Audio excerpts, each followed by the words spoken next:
The monster mash.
Wow.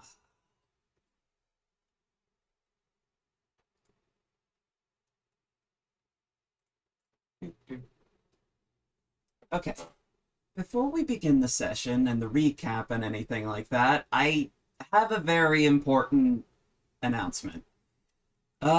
So firstly, Hollis, otherwise as Scamper Merklins or Porygon 2, has unfortunately dropped out of the campaign. I won't get into the whys, as that's entirely their business, but I will say it was completely amicable. We're all still cool. They had to leave for their own reasons, and you will still see them in chat and in other streams. We have talked about how best to move forward with Al as an NPC, and I think we have a really interesting plan. I'm thankful they left their character in my hands, and if they're ever welcome, and if they ever want to come back, they're more than welcome to. Uh, Going forward, we do have a new player coming on. You are all familiar with Juno Moons, I'm sure. Um, Yeah. Juno will be coming on as the fifth player. Um, yeah, we all love Juno. Uh, and he will be in shortly. Um, Now, on for the recap. Our hunters headed off to Strasbourg, France in their investigations into the sightings of the Revenant running amok through the city. Beforehand, they picked up some last minute tools and Mickey made a quick check in phone call. But once they landed, they quickly discovered that quite a few things were out of place here in the beautiful city. More than just the Revenant seemed to be hiding out here. They uncovered the presence of gargoyles working as hotel staff that may be being mistreated by whoever owns the hotel, perhaps even forced into solitude. Buford put in a request to meet them, which had been expedited, but by how much, you can't be sure. Aside from that, they interviewed the stable owner, whose horse had been taken by the Revenant, claiming that she sees them quite often, even still, but can't quite catch him coming out of the forest outside town once night falls. Speaking of the Revenant, our hunters encountered them outside of town, standing tall but not engaging.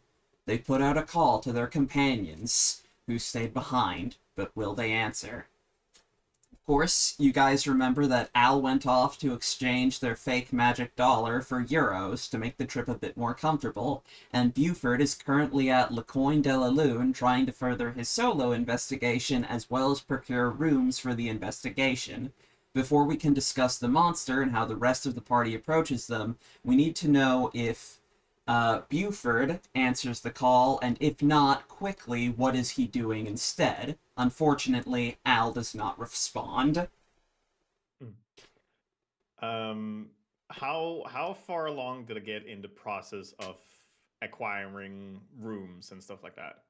Uh, I would assume that, hmm, I would assume it was fairly easy to be able to kind of acquire rooms, just go into the front desk, make some reservations pretty quickly, and just sort of like, uh, put rooms under the company card, which of course was probably, if you were staying behind to reserve the rooms, I don't know if he specifically said it was put in your care, but I can assume it was probably put in your care if room reservations were put in your care.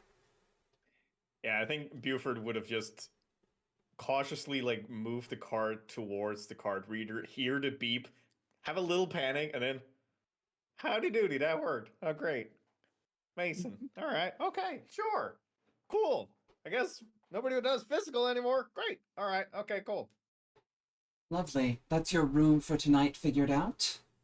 Um, and yes. All right. You Thank will you be so staying kindly. for. Okay, yeah, and so that's the rooms figured out, and Mhm. yeah. So, do you respond to the call regarding the Revenant? Oh yeah, if there's a call coming in, I'm definitely like picking up. I was like, howdy doody. What's happened? Yeah, I don't know who's sending out the call. yeah. Which one of you responds to that?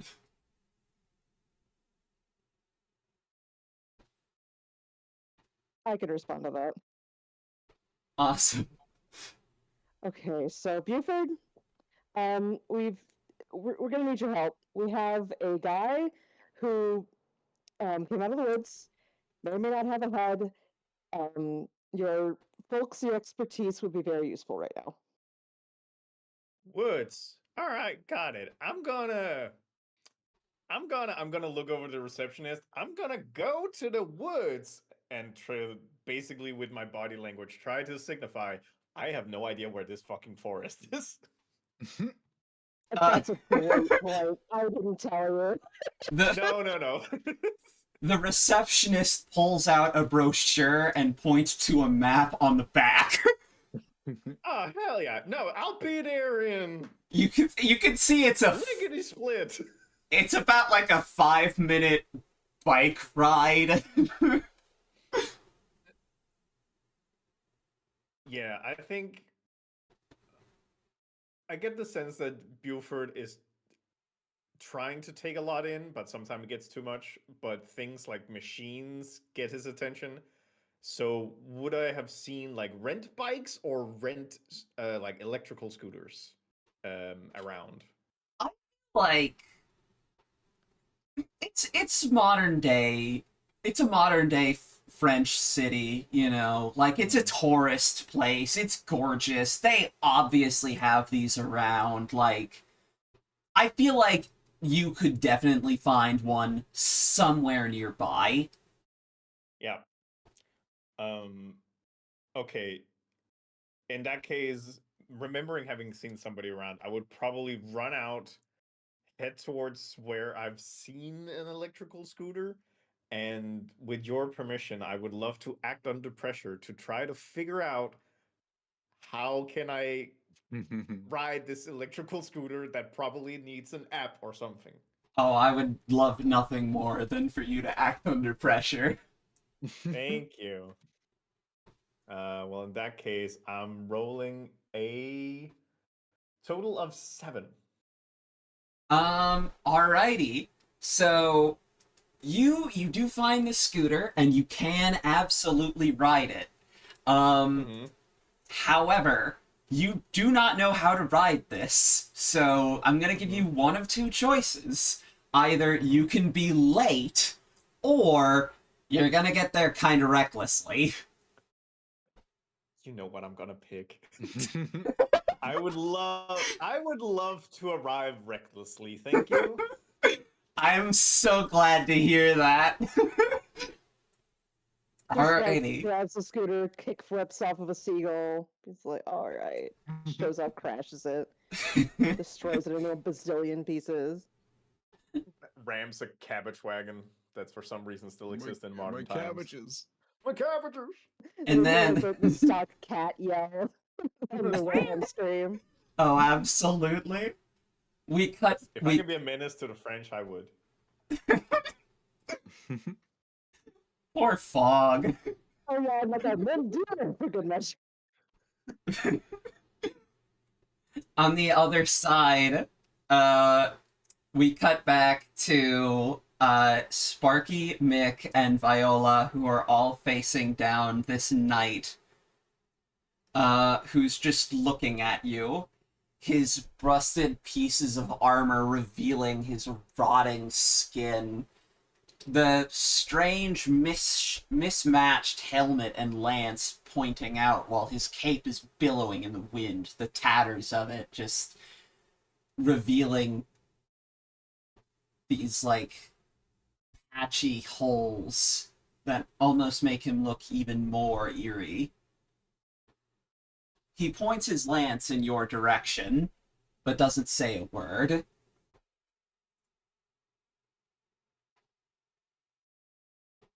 I will try to read a bad situation, I think. Alrighty. Yeah, that's plus sharp. Let's go. Oh, bad news. I'm stupid. That was a 6. Oh no. You Uh, do get experience. you do get True. experience, So true. I'm marking that right now. but I turn it to the rest of the crew and I go, I don't know what's happening. Yeah, and he immediately kind of picks up on this like fear that like you can't read this situation at all, and he notices that. Mm, love that for me. Yeah. Uh Sparky and Viola. Um, I'm going to. Can I use the salt shotgun at him? I I mean you can. I just, Absolutely. I just know that we have it. I mean, maybe I shouldn't like go in guns blazing, especially when Buford isn't here yet. Any like opinions on whether we should try diplomacy first? I mean, if this is what your heart says to do. Yeah. My heart says that I really want to use the salt shotgun because we have it. I will say, like, this is our first official job. If we're a little reckless on this one, Yeah. that can become a learning experience further down. So just We'll get. Yeah. I'm not saying Sparky's stupid. I'm just saying that maybe he likes the fact that he has like a cool Ghostbusters weapon and wants That's to use it. that's fair. Yeah. Pop off. Also, if Absolutely. this thing has like any splash damage, it's probably hurting him too. I don't know if salt hurts other undead. We'll see. About to find out. We'll find out on a miss. Um okay, well, if you are going to that would be a kick some ass roll. All right, let's figure out where it went. Did I write down where it was? Okay, yeah, salt shotgun, 3 harm, close, messy, holy damage. Oh, that's absolutely hurting him if it gets him.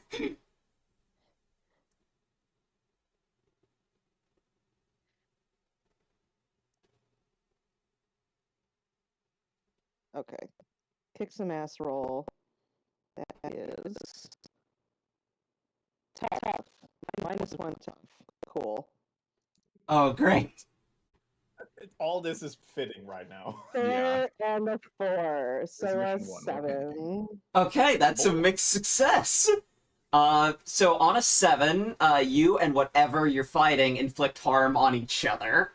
So Yeah. So you aim your shotgun. What do you feel as you kind of aim this gun and fire it? Like what do you feel as you kind of like look at this other undead who is like staring you down? I'm kind of thinking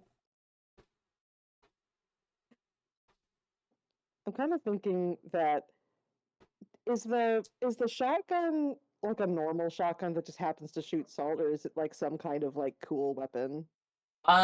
It's okay, so it does look a bit different. It's a bit more decorated and it's kind of like the end is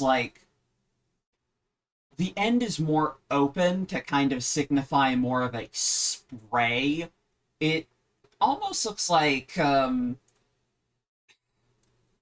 kind of looks like a if a shotgun was designed as a water gun in a weird way, Okay. but like Okay. was still a gun, obviously. So Sparky holds up the shotgun, having like presumably never been to a gun range in his life, and certainly didn't like grow up anywhere where he was hunting or whatever. Yeah. Um, so I'm assuming he doesn't know what the hell he's doing, but has enough bravado to try.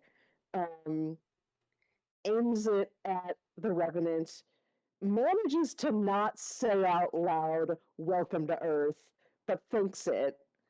Oh, And Oh, when you have the singer, but you forget to say it. Oh, that You get to hurts. say it out loud. So rough. well, when he was like, but I can't. My companions are gonna think I'm uncool. I just have to think about it. Yes, Mr. Ash, what is it that you desire? Do you hear him barking? No. No, well, no. all right. Well, he wants something, and I don't know what it is because I've done everything that he could possibly want. They're Um, asking for the gun to do a proper shot. Please give me the gun. I'll do it correctly. I got this. I know how this works. Okay. All right. So So he does 3 harm to himself with the because the gun it will shoot and get the revenant and it'll presumably go in a so very like creepy voice. so what happens is the gun fires and like there is a lot more recoil than you think is there's going to be, and you kind of like fall backwards a little. Um, but you do hit the Revenant straight on, hitting like the pieces of exposed flesh and like getting into the armor. And you watch this like recoiling as it just screams. This like That was that was a good noise. thank you. Um, and then you watch as this like giant purple like essence kind of raises out of the ground, and it turns into like this fist and slams down on you, and you're gonna take 3 harm as well. Neat. Uh-oh.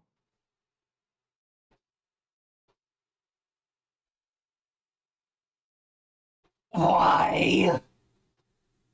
And then Viola, you still have something you can do. We have the salt guns for this, right? Yes, yeah. Sparky just used his. I think I'll use mine as well. Alrighty. I'll still get to use Know My Prey for this, right? Yes.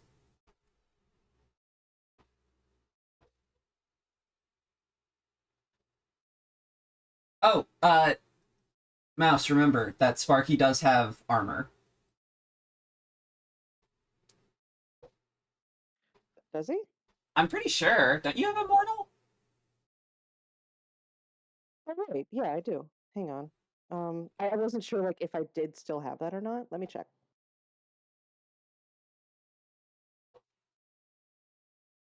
But yeah, yeah, Calvi, you I can do. use Know My Enemy. So I suffer 1 harm less, so I got 2 harm instead of 3. Awesome. Which still kind of sucks since I only have 7 hit points, but oh well.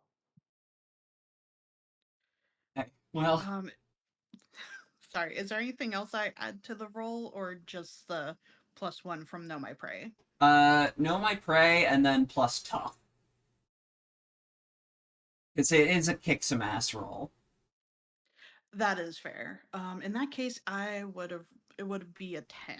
A Rolled 10. a 7, and then I have +2 to tough, and then the +1 for Know My Prey. Okay, cool. So that is a on a 10, so that's a full success. Okay, so you get an extra effect, so you can get a +1 forward, or get a +1 forward to a different hunter, inflict terrible harm, which is +1, suffer less harm, or you can force them where you want them, which means that you can direct their action in a specific way. I'll choose to give the +1 to, I think, Buford. All right, awesome. Okay, so Buford has a +1, and all right, so you deal 3 harm to the monster, and then the monster is going to attempt to attack you back. Uh, roll. Is it act under pressure? It is. Okay. Roll to dodge out of the way, which is act under pressure.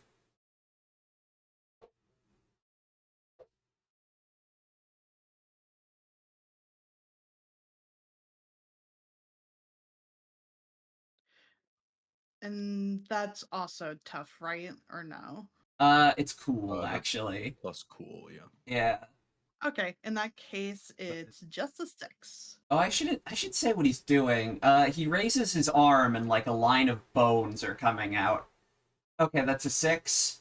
You try to dodge out of the way, but one of the bones hits you in the leg and like trips you over. And you take 1 harm. That's not too bad. Yeah. Sending a line of bones, papyrus. Who could have guessed?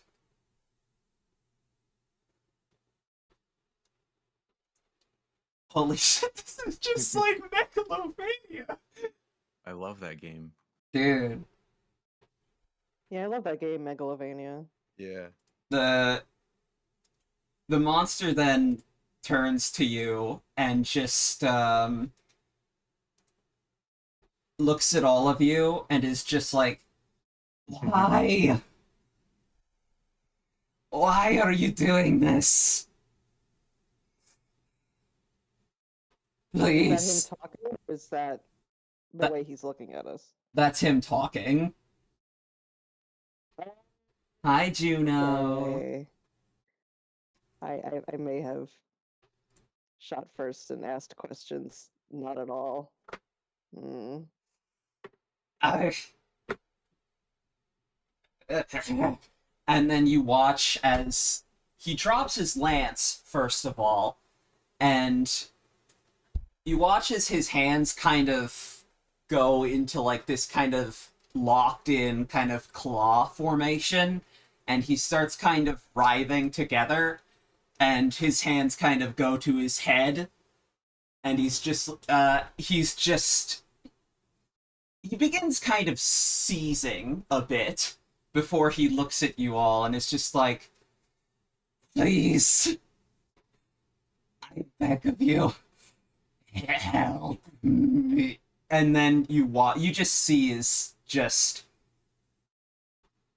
you see a kind of spark come from his eyes before he just relocks into place and kind of gets into a more threatening stance. And then he picks back up his lance and he immediately starts charging towards Sparky. Oh So shit, the consequences of my actions. yeah, so Sparky, you're gonna need to roll cool. Could I, when would a time to insert a roll to protect someone? Oh, right now, actually. So Okay, all of you, fantastic. I would love to do that. yeah, all of you can interject your turns right now, actually. So it, for instance, even Buford could. So we're getting to Mick right now. So this is Mick's turn. So Mick is protecting. Yes. All I'd right. like to try and protect Sparky. Yeah. Okay. So that's plus tough. That is a 9. All right. 9 is a mixed success. You protect them, okay, but you'll suffer some or all of the harm they were going to get. Alrighty. So, you are going to get hit by the lance, and Sparky is not, and you are going to suffer 2 harm. Got it. Do I still need to roll anything, or do I not? No, Sparky, you're completely fine. That's great, because I would roll the 4. That was about to be a bad time. Yeah, no, That would have been a very bad time. Sparky is completely safe. He just goes, oh god, Nick, thank you. Are you okay? Wait a second, let me look up the... I'll be all right. Just real quick out of character, because it's been a little bit. We are here because something has been like, was it that it was like taking horses or something like that? From like, nearby places? He stole a horse, and he's been kind of causing a ruckus through town, kind of like screaming and running through the city. Basically making noise and scaring people. Okay. Nobody's gotten a clear glimpse of him, but he's been there. Okay. So we've gotten a company trip to France because of a noise complaint. Because of a noise complaint. Yeah. So But it's like a spooky one. Oh, yeah. Oh. Halloween was what I was gonna say yesterday. It was 2 days ago. yeah. So I think like as I'm taking this hit, I'll turn to Spark and be like, I'm good. Like, don't worry about it. I don't want to turn to this thing and kind of yell like, hey, like we don't have to fight. We like what's like, and kind of turning back to my party, like he was just asking for help, just asking us, but can we de-escalate here? I I'm like looking kind of panicked at my teammates here. wish we could. And you can kind of see that, like, he is trying to restrain himself, but he is having trouble. Sparky has a very "oh I fucked up" look on his face. Drops his weapon and is kind of like panicked, looking at the Revenant, at Mick, at the rest of the party, and is like sort of doing that like hover hands around somebody who like needs help but you don't know what to do about it. Mick, are you? Can I help? What's going on? I guess I'll turn back to the monster and like you wish we could. What does that mean? Like, everybody, I weapons down. Let's just take a second. can't stop. And you see as like more and more of this like purple energy is kind of emanating from his armor and kind of won't stop escaping. And you can see from the parts that aren't covered by armor, it's like even like leaching out of his skin.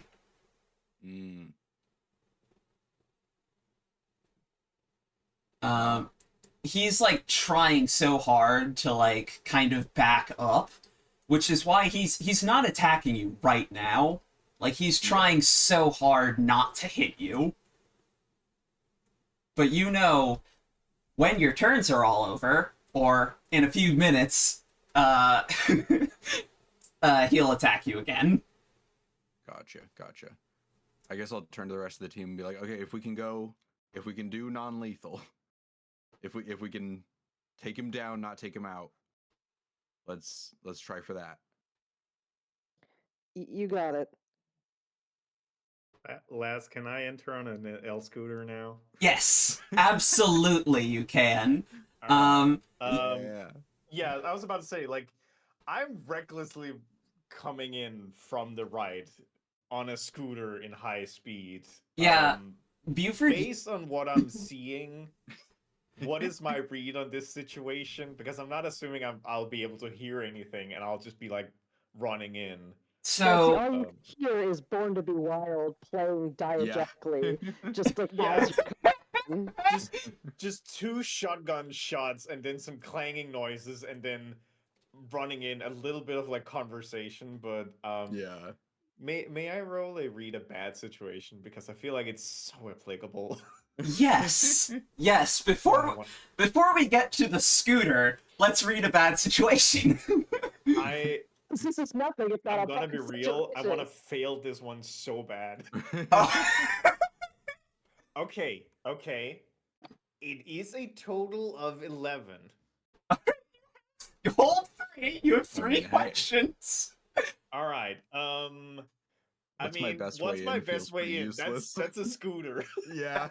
Okay, so you can see that like you see a hill that like it kind of leads off to another hill that you can ramp off of and like jump directly into the situation. And that is your best way in. Okay. What's most vulnerable to me? Well, when you land, you're gonna hit something, and that something could be one of your crewmates or the monster.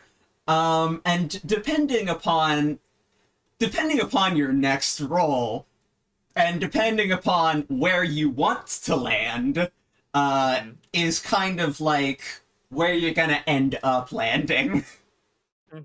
Okay, so I guess my biggest question right now is like, what's the best way for me to protect the quote unquote victims right now? That's actually a good question. Who's the victim here? I'll let you decide. Who's Yeah. what's the best way for me to protect the nebulous idea of a victim? So, the best way to protect the victims, whilst on one hand does depend on your view of the victims, if you were to view everyone as a victim, then it would be to. Okay. It would be to land in and try to somehow stop any fighting, because all you've heard is noise. And if you could somehow stop what is going on and de-escalate any situation happening with your yokel charm, then that would be the best way to protect everyone. If your view of the victims is your friends, then landing on the monster with your shotgun out would probably be the best situation. If your view of the victims is the monster, then the first answer would probably also be the best answer. Okay, final question, and then I will tell you what I would like to try. Yes. Remind me, if I use a luck point, that's just an automatic 12, right? Yes. Okay, very good.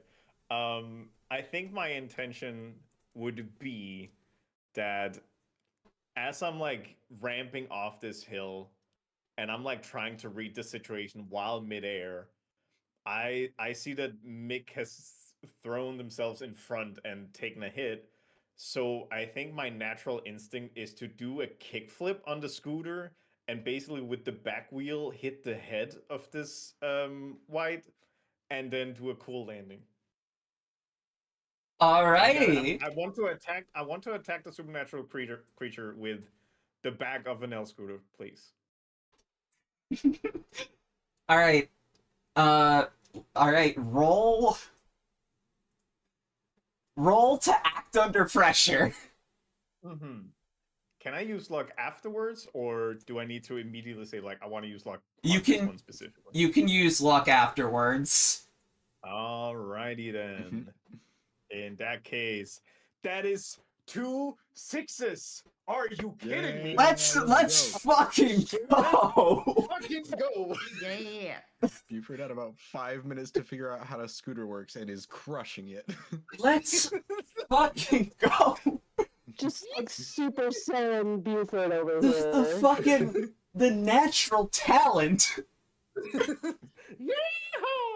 Ye fucking ha. Alright, you fucking ramp off of this hill, and you guys all watch as Buford fucking soars across the moonlight and jumps directly, just hits the arm of this Revenant straight on and just, knocks him over. Hitting him straight on and just spinning him far away from all of you. And you all just kind of look at him as he just then just does a cool pose on the other side of the hill. Somehow there's explosions behind him. Yeah, it's got shades on.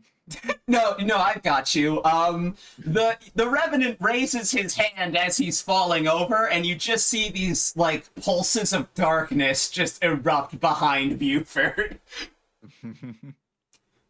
Howdy. Hey man, Howdy. that was pretty sick. I can feel my heartbeat in my throat.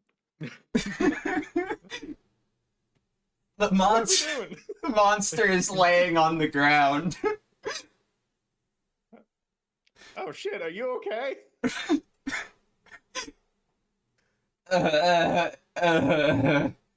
Reminder, Sparky and Viola still have their actions. Sparky's action is going to be to feel extremely inadequate.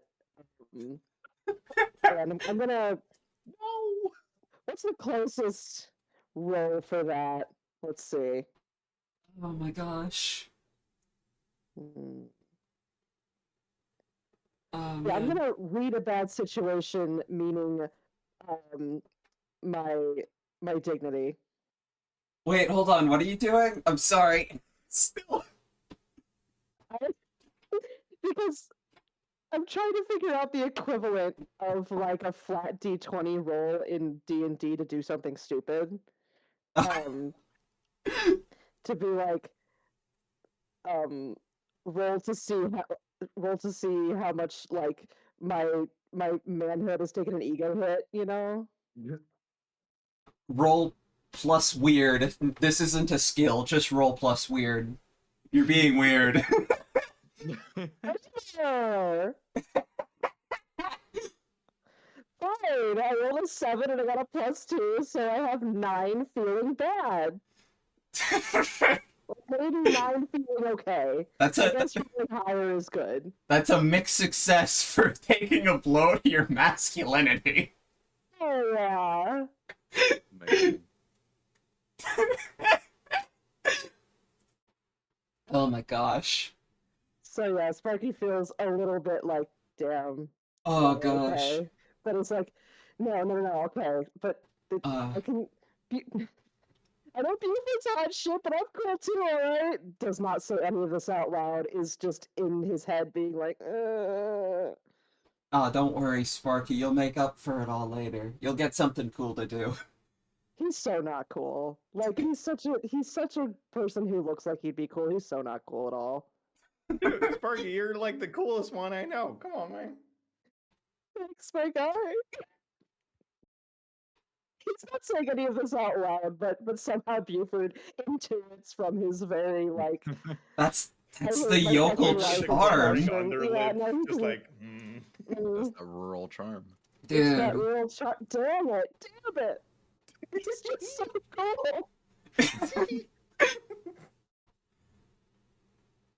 Gosh, I gotta say, Buford Propane is probably one of the coolest characters I've ever seen.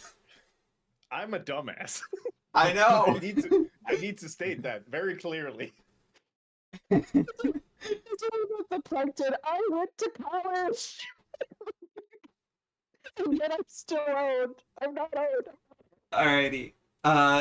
Viola, the monster is on the ground. You've seen Buford sail across the moon. Sparky is still kind of on the ground, and Mick has taken a stab to. Where was Mick's stab? Did I say it was in the chest or in the shoulder? Or did I specify at all? I do not believe you specified. It's in the shoulder then. I feel like that sounds cool.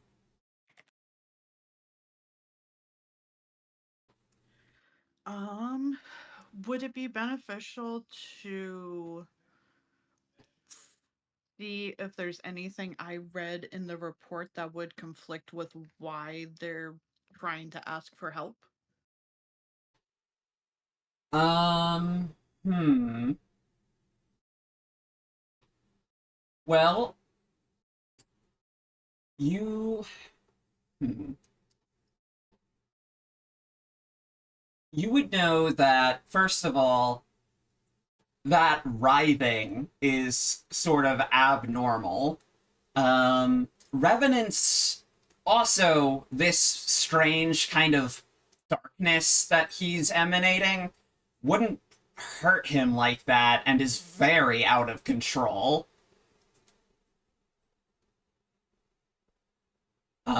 But that's probably about all you could get. Unless, of course, you were to roll to investigate a mystery, in which case you might be able to get much more. I'd be down for rolling for that. Okay, yeah.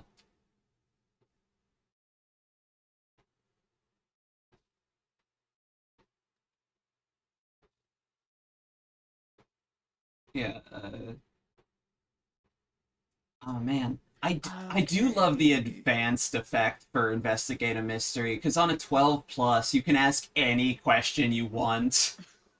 That's fantastic. That's so good. Unfortunately, it looks like for mine, it's only going to be an 8. All right, you do get one question from the list of. Do you want me to go over the list again?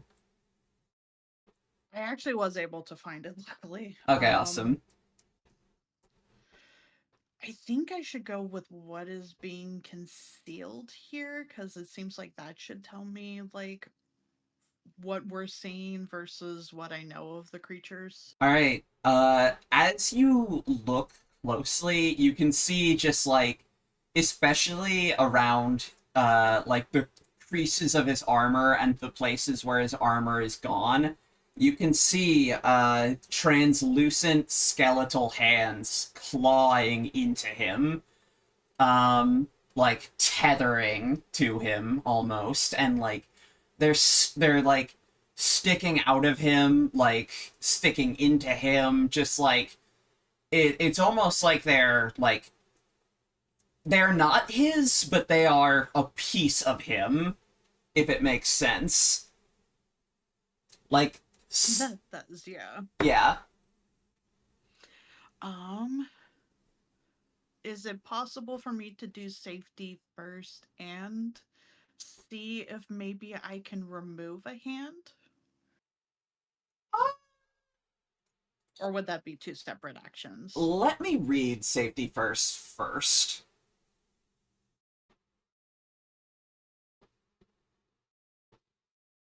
Oh, safety first is just already from the get-go. You just have. Oh, I do? Oh, I don't think I was counting it as such. Oh, That's all good. I'll just know for moving forward. Then I would like to see if I can try to maybe remove one of the hands that doesn't look like it's his. alrighty. In that case, we can get to that, but first, he's going to attempt to get back up and kind of like, you can see he's no longer as dazed. Or he's completely dazed, is what I mean to say. Um, Let me switch to the other music, which is. I made 2 separate playlists because I'm an idiot, instead of making the chill list and the fight list the same list, which would have been much easier. Oop. And he kind of stands up and is just like looking at you all. Um, and you see that like his hands are kind of like clawing into the dirt. Um, he's dropped his lance, and you can see that like his unarmored hand is like missing one of its fingers. And he just kind of like he tries to stand up, but he keeps like slipping over himself. And he kind of looks up at you. And that's his action. And now it's all of you guys again.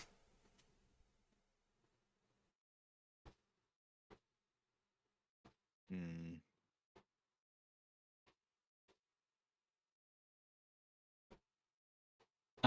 So Viola, if you wanted to remove one of the hands, if you wanted to go up and do that, I would say that's I would say that's a sensitive roll, which is a plus weird. So that would be opening your brain up to the psychic environment. That is fair, which will be interesting because weird is a -1 for me. Oh no!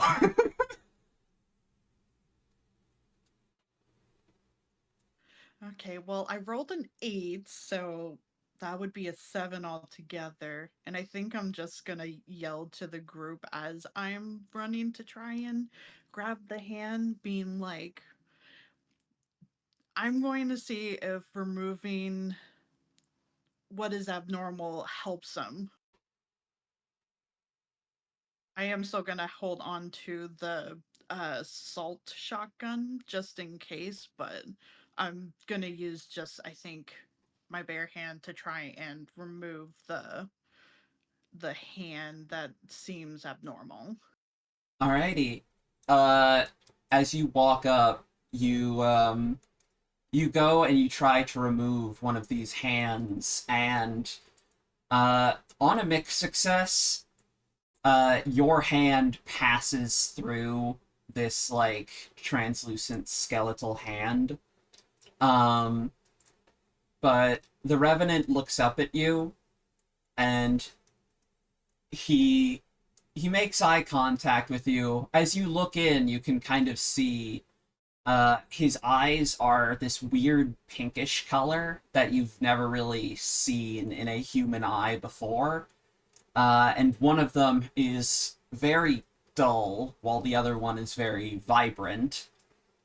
And he looks you kind of dead in the eye and just says, "Thank you, but you won't be able to make a difference.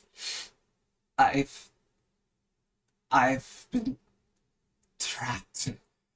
I need help, but the hands are the lock. The key is elsewhere."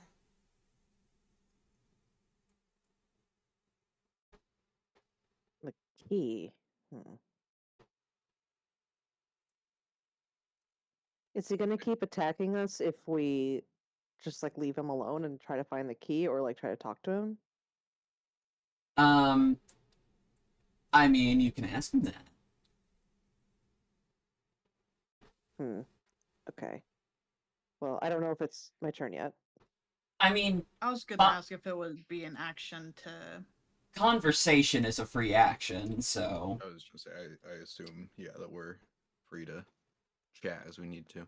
yeah, like you're not in combat, so it like also kind of even in combat, conversation itself is just kind of like a free action. You can communicate with each other whenever need be. Okay. Well then, Viola, do you want to talk to him, or should Sparky try to talk to him? I have been them right there. I'll ask him like, where can we find the key? That bastard. He's out there. He haunts me.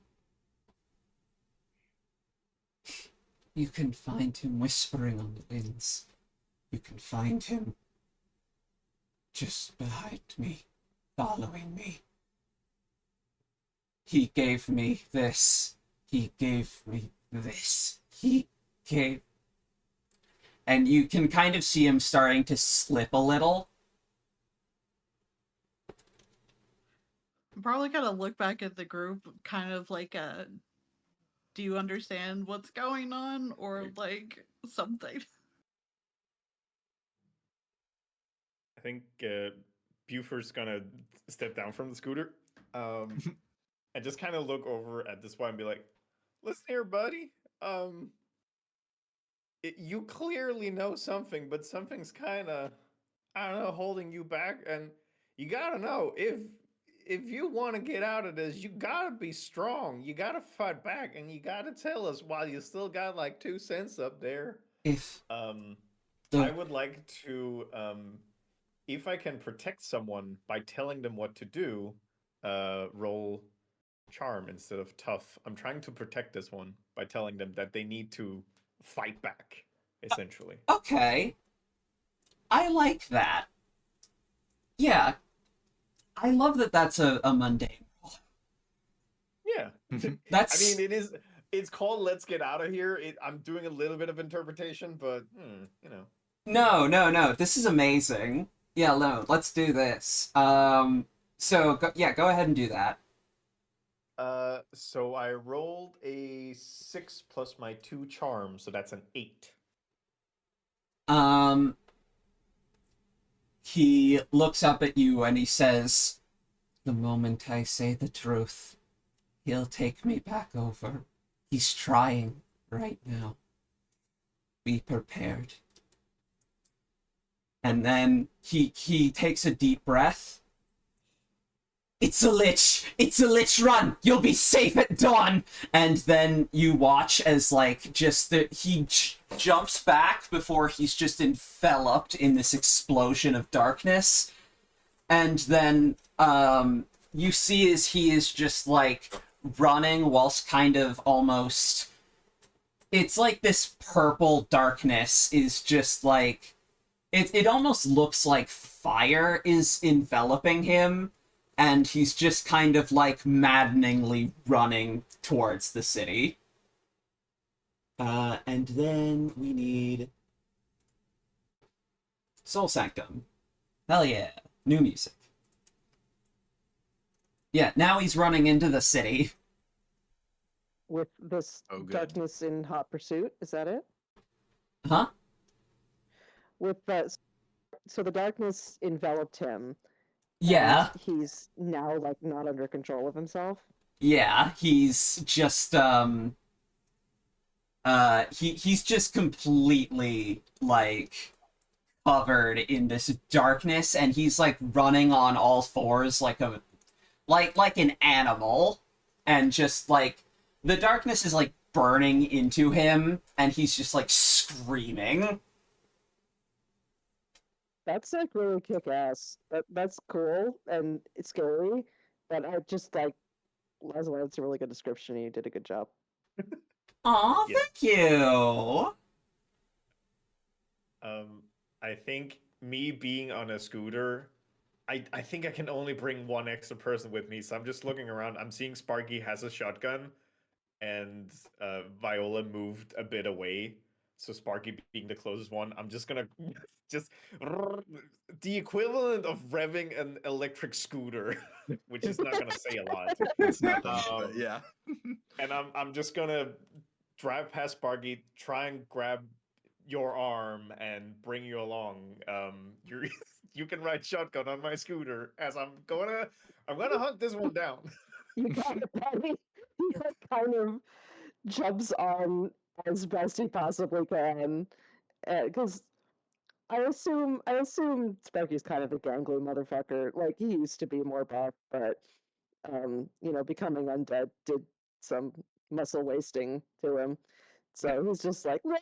And then like gets on the scooter and just sort of like gets the shotgun back on and is like, all right, we're following Buford, we're gonna do this. And I'm yelling back, you gotta download the app and then you can just get the scooters. Okay, sorry, I could tell that it's in French. I can't read French very well. What's French? This is Kentuckian. Yeah, you're right. Yeah, you're right. Never mind. Fucking. Alright, so, you... I'll sorry, just real quick, I'll call off as they go, just like very worried about it. Like, don't kill him. Just try and take him down. Don't kill him. You got it. I'm gonna try.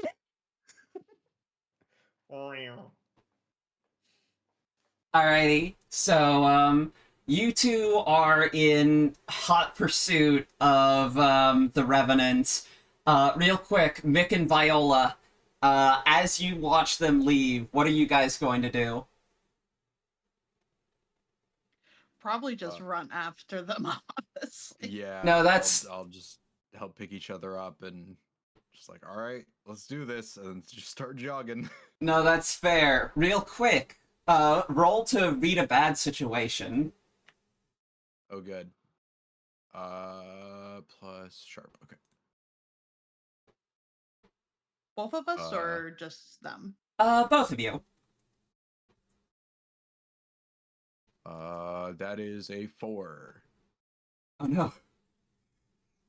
Clueless as always.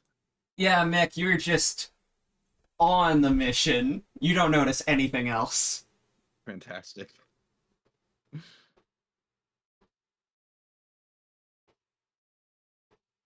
That would be a 7 for me. 7. Alright, you have one question from the list.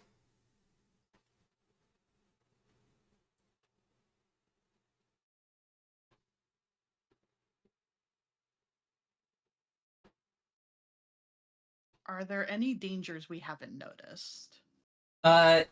Yeah, the dark fire is spreading to buildings.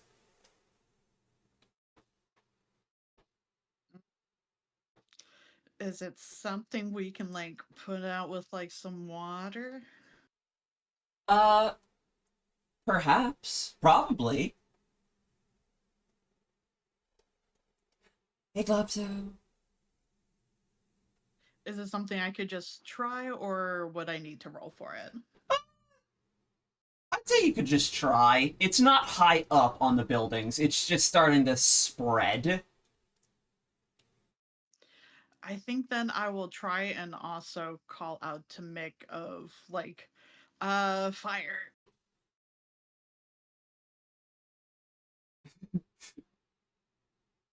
Alright, yeah, so now you're both aware of the fire.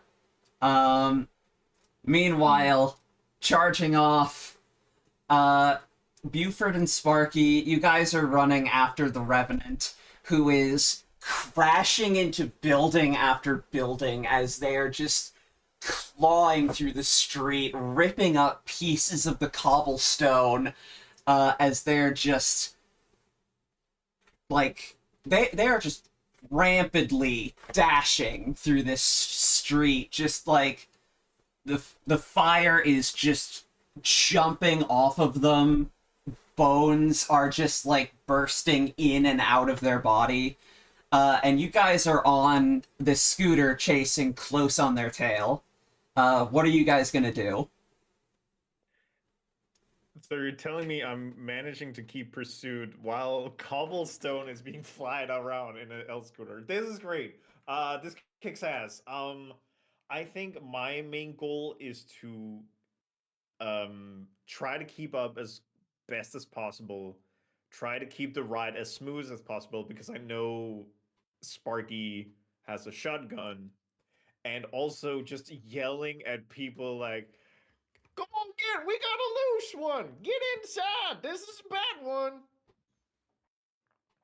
And just really focusing on not absoluting eating ass at any point. I don't know, to make you act under pressure or to make you. No, no, I feel like people would listen. This is not a manipulate someone role, act under pressure. Yeah, that seems pretty fair. Let's see here. I do think Buford still has the +1 I gave him, right? Yes, yes, he does. This is true. Okay, so I mean, it's not going to be necessary because I rolled 12 again. Oh my gosh. Hey, So, It can I worked just out. say, like every previous session we had, I've been like rolling below average, which has been great because I kept leveling up. I rolled two 12s this time, and it's like, oh shit, it's back, it's coming around, the universe. no, dude, the Southern charm is coming through. Juno is so right here. The fact uh, is, most of these people speak French. I barely speak American, so they need to just go off of vibes. Okay, so act under pressure on a 12 plus, you may choose to either do what you wanted and something extra, or to do what you wanted to absolute perfection. Um, Which I I think I'm. should have I given you think earlier, but. I think I'm okay with just doing it to absolute perfection. So essentially, keeping chase, warning people, and keeping the ride steady for Sparky. Yeah. Yeah, you were doing a perfect job. You're keeping up with the Revenant perfectly. Sparky, this ride feels so steady and you're so impressed. Like, you have not even been hit by a speck of dust from cobblestone. This is just I'm just imagining from like Hey Arnold, like Helga and Olga, like um Buford is like the perfect older sibling who can do no wrong, and Sparky's like a fail child who can't do anything right, but is like desperately trying to make his mark in the world. So okay, I'm so impressed. I'm gonna sort of lean to the side and see if I can make my shotgun work here. Um, and Since I accidentally rolled with the wrong stat last time, I'm going to say that in the Buford's charm has caused Sparky to realize that he should use his unholy strength ability that he has, and infuse the salt shotgun with vampiric power, and therefore roll with weird instead of with tough. Hmm. For a hit. I was also about to say, with the +1 from Viola, can I just pass that on to Sparky with this perfect driving? Sure. I don't see why not. Yeah, so I'm foregoing my forward, and I feel like narrative makes sense that I would just be like passing this buff over. Yeah. So I rolled a 6, but can I use a luck point to make that a 12 for the purposes of not being owned for a second time in a row? Yes, you absolutely may. Let me real quick look at the Monstrous's luck special. Oh, I'm gonna use this in a minute. Okay. Yeah, mark a luck point. You got it. Okay, so if we roll a 12, and I have a +3 to weird, and I have that +1 otherwise, that means that I rolled a 16. Alrighty. Um, yeah, so as you guys are charging behind Sparky, you aim your shotgun and take the perfect shot, hitting the Revenant straight in the back. You watch as he tumbles forward, and just kind of like hits the ground, and he's clawing into the ground and just like writhing a bit. So, okay, so on your 12 plus, pick your enhanced effect. So you completely hold the advantage. All hunters get +1 forward. You suffer no harm at all. Your attack inflicts double the normal damage, or your attack drives the enemy away in a rout. Well, probably like in a route, meaning that it's like just completely gone. Yeah, like he's gonna leave. That's probably the best idea, I would assume. Um, that he like because we're destroying like hundreds of years old buildings, and it's probably best if we don't continue doing that. Um, so yeah, I'm gonna say that the salt shotgun hits him square in the wherever would be the most effective, and just like scares the shit out of him so much that maybe the tendril shadow hands retreat for a while. All right. Yeah, you hit him square in the back to the point where he just falls down and collapses, and he's just like writhing on the ground, and you watch as like the darkness just kind of like it's like it's like hovering off of him in this like dying aura, and he looks back at you and just says, "I am still alive. You have until tomorrow. You'll find your answers.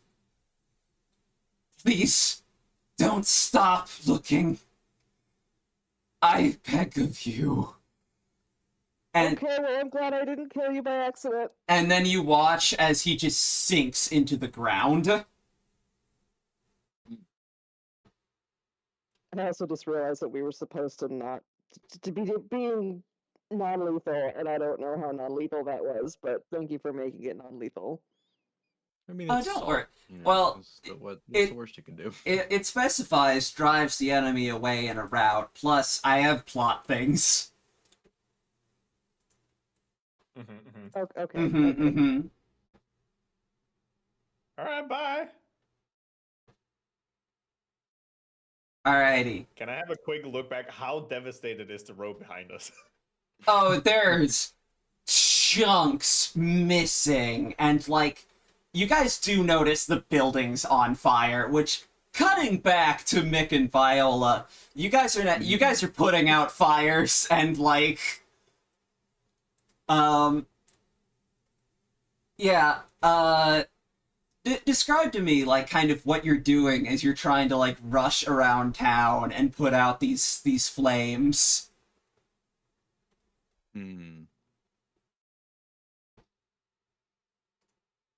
Could I try and do a use magic? And maybe there is something that my Amore has taught me about like a very little water, just some water, some little bit of water magic that I'm just trying to use as many times and as much as I possibly can. Yeah. And put out little bits of the So fire, just contributing. you can use magic to, let me read through all the effects. Yeah, I'm looking at them. I don't think there's I mean, do one thing that is beyond human limitations, I suppose.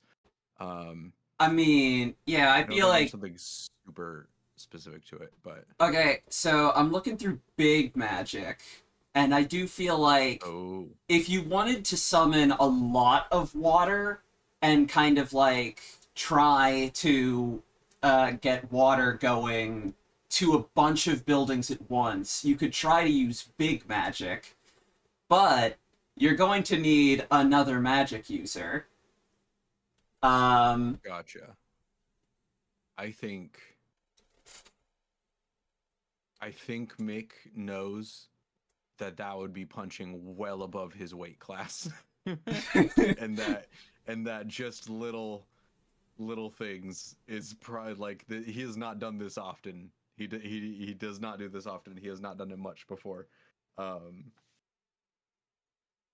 So if it I am so fine with it being just use magic, but if the only way we want to do it is big magic, then I will definitely ask around and see if anybody else has got any magic skills that we could combine with our powers combined. With our powers combined. Yeah, do any of the rest of you have any magic? I know I don't, so I'm probably just looking for like a hose to be able to use to put out fires. All right, yeah, Sparky has magic, but not that kind of magic, I don't think. yeah. That's so fair. In that case, Mick thinks about it and is very excited and realizes that, like, hey, maybe the burning buildings, not the time to, like, try magic for the first or second or third time. Maybe just grab a bucket. Maybe just grab do a that. bucket. Yeah. Lass, would this be an interesting time point to add in Juno? This would be, actually. Hmm. Mm. Hmm. What a curious thought. What a curious thought. Interesting. So, That's what they call me, by the way. Curious thought. real quick, in a completely different dimension on the moon, Excuse On the me. moon? Come again? let me change the music real quick. We have to go to the moon real quick. We gotta get the moon music. We gotta get the Yeah, music sure. The on. moonzik. On. This is very important. We gotta go to the moon. All right, okay. Like, I was about to say, I think Buford would just try to call, I don't know, the fire department, but yeah, no, let's go to the moon. That seems cooler. All right. So, let me get my Juno notes out. So, The Jew notes. the if Jew you will. notes. Yeah. Glamour. Let's maybe not. How about I love a portmanteau. That one might be a little rough. That one might. Oh wait, yeah. That one we might need to skip. what? I don't. I'm gonna skip it, but I don't know what's wrong with it. No, that's fair. Good instinct. Yeah. All right. So, in a gorgeous space colony in a seemingly unknown version of reality. I cannot hear a Juno. Oh, I'm here. Oh, Yay, he's here. he's here. You know. There's a colony with various sort of folktale style. Actually, Glamour, go ahead and describe yourself. Okie dokie. Hold on a second. I should actually also switch to the overlay that includes. Oh, also, by the way, if you would like my Fugi avatar to add on the screen, I have it, but no pressure. I would actually, yes. Okay, I think I sent it in the chat, but Yeah, I bumped the link. oh, thank you. Brilliant, thank you very much. You're welcome. So yeah. Yeah. Just magical extra dimensional space colony on the moon. Like, what's not clicking? Yeah. uh,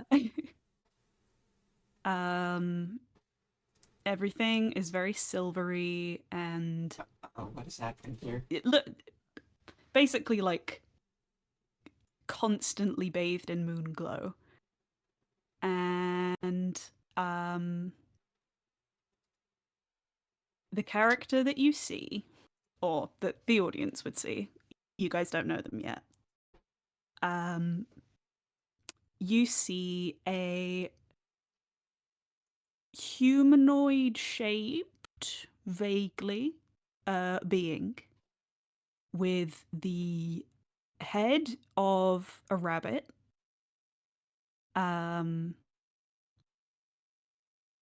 two, rabbity eyes, but then also in the center of their forehead, two extra eyes that seem to reflect the cosmos and the galaxies and just a swirl of stars. They have human arms and hands, but two sets, so 4 arms. And their legs are almost like a very simplified, abstract, just kind of funneling down into a point, almost robotic, somewhere between organic and robotic in nature. And they the structure of them seems to shift a bit as they walk. And That's they fucking have, rad. thank you. They have a set of 6 wings, look vaguely insectoid, but as if they were made out of like really thin bone china porcelain. And I can send an image in chat if that helps everyone. Hey, Juno, did you make a Digimon? Are you playing a Digimon? Honestly, I don't go to Digimon, but I maybe unintentionally, maybe. Moon Bunny Dr. Manhattan 6-winged angel shifting thing is like kick ass, and I love that, and thank you. Yeah, that's like a Yeah. Digimon as far as I know. Let me send it in here, and I'll put it in the Twitch chat as well, just because it's a little hard to conceptualize. Yeah, they sent me art of the character, and I was like, Juno, you. Like. I do just. It's great. It's great. That's Yeah. fucking rad. That's so cool. I like it a lot. Thank you. Mhm. I am going to shade it a bit better later, because the colors are a bit bright and flat at the moment, but you get the gist. Yeah. Yeah. Yeah. Yeah. You cannot grasp the true form of glamour. Yeah. We're making a check. Yeah, they're a bit weird. They seem to be like this strange mix of like organic and alien, and almost like they're made from like shimmering, slightly sparkling porcelain.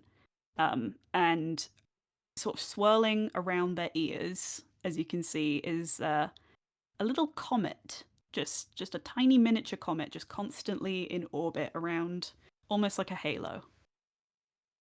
That's too cool. But that's too cool though. I like that. Thank you. I went into a fugue state and they just kind of popped out of my brain. Hell And I yeah. have like cosmic top surgery scars. Oh yeah, for sure. They're transgender as hell. Yeah. Yeah. Yeah. Juno sent me so much reference art of drag queens, which was amazing, by the way. Incredible. Oh yeah. Yeah. Yeah, they might be a shapeshifter as well, but we'll get to that. Yeah, I mean, glamour made me think like, is this their true appearance? So I guess we'll I just have to mean, see. you never know. Hey. But yeah, they're at the moment just chilling in that dimension. So we just had a cutaway.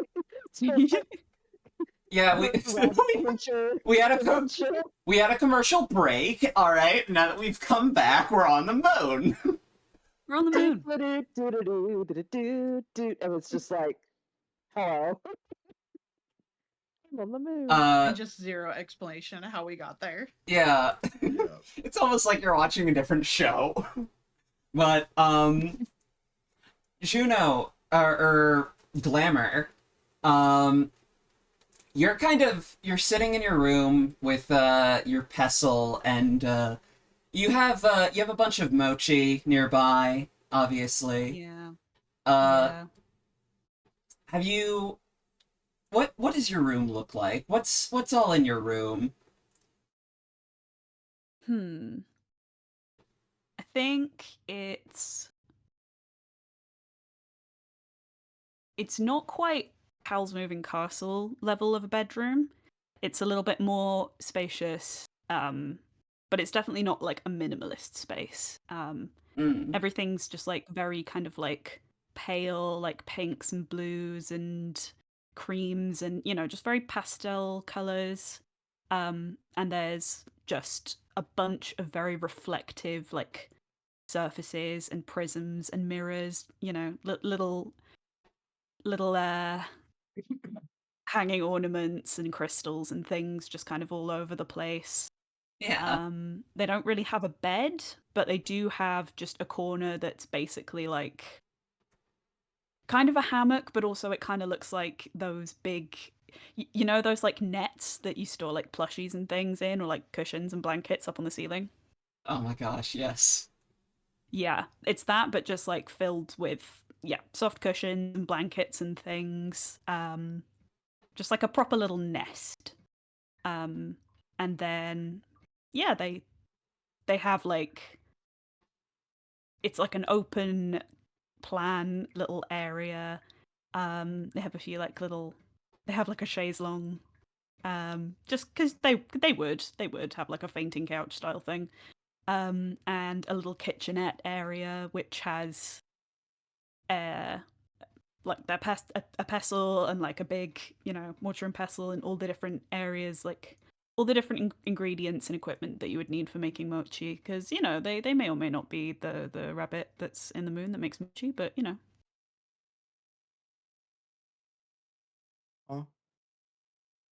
they might Yeah. be. Yeah, I mean, they Yeah. might just actually be like the spirit of the rabbit who makes mochi in the moon. But, they'll never tell. They'll never Yeah. tell. That's not that important. It's not pertinent right now.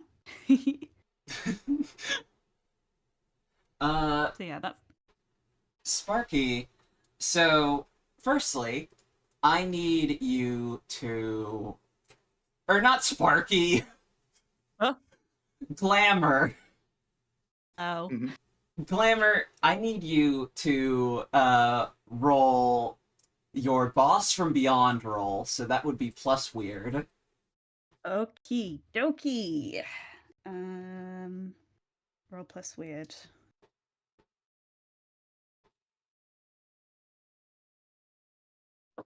Oh god, that fell. Okay, that is a 7. Great start. Mm-hmm. Let's see here. Um. Hmm. On a 7 to 10 base, you just.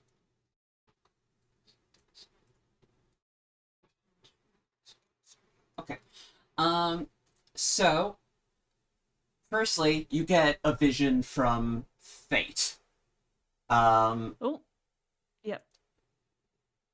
Immediately, you kind of you see the people. You see four people, all surrounded by fire, and then you see one person covered in blood.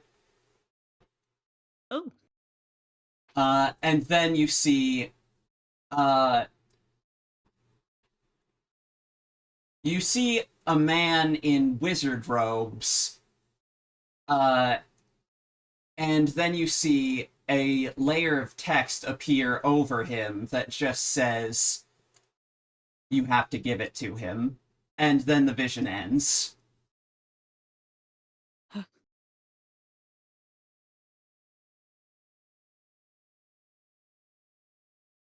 extremely detailed and specific as per usual. Great, thanks. Uh, Okay. you do get to ask Fate one question from Investigate a Mystery. Okay. Let's see, what's the best one?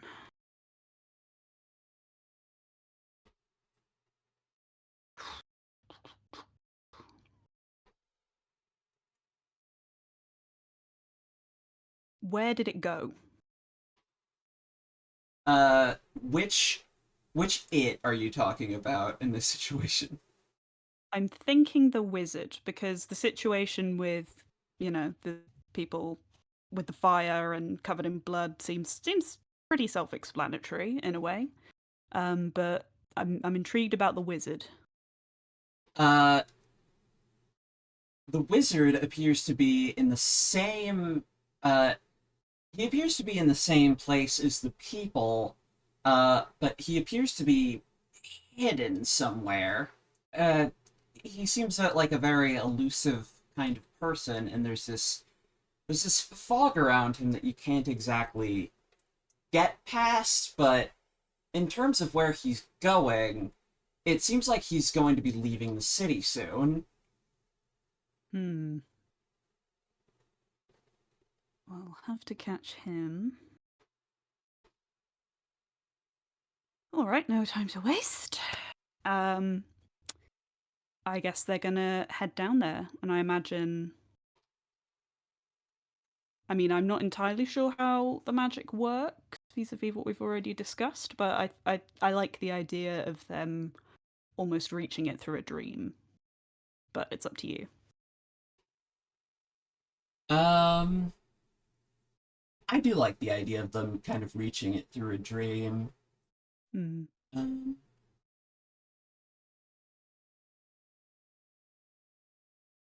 hmm. Yeah. Uh, in terms of how your magic works, Hmm.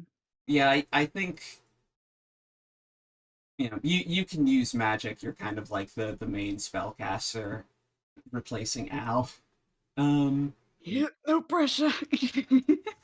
well, I mean, Mick can also cast every spell as well.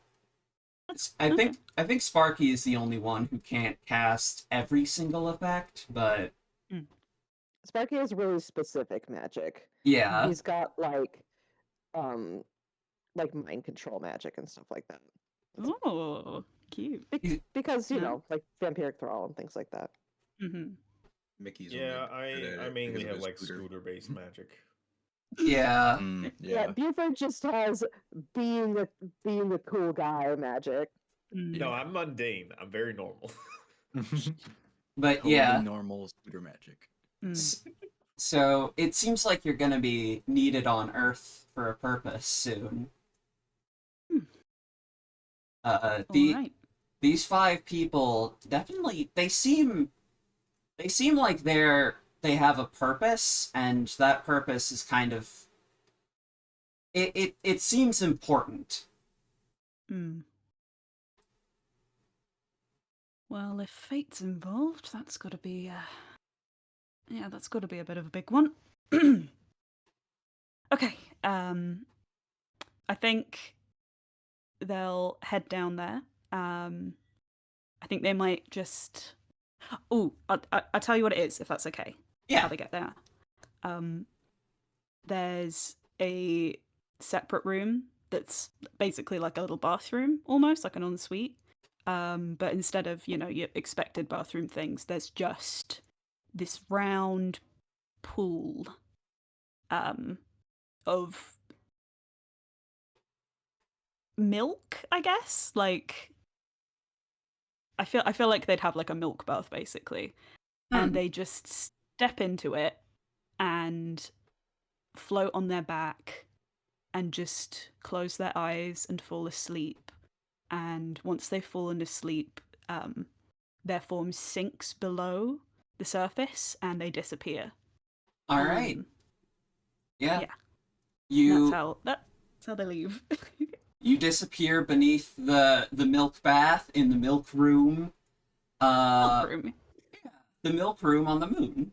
And then and then you appear on Earth. Where I've been meaning to, when I get a house one day, I'm gonna have to try to find one with a milk room. Oh yeah, for sure. Yeah. For sure. Yeah. It's the dream. It's Yeah. the It drives the dream. prices up. But... Real estate Hey. on the moon is actually pretty cheap right now. Oh, but I want really? a kitchen I can get in. island, I want a backyard, and I gotta have the milk room. Yeah. Oh yeah. I've been hearing good things about the dark side of the moon. Keeps the milk cool. That's good. It Yeah. does. Oh yeah, you got to keep that out of the sunlight.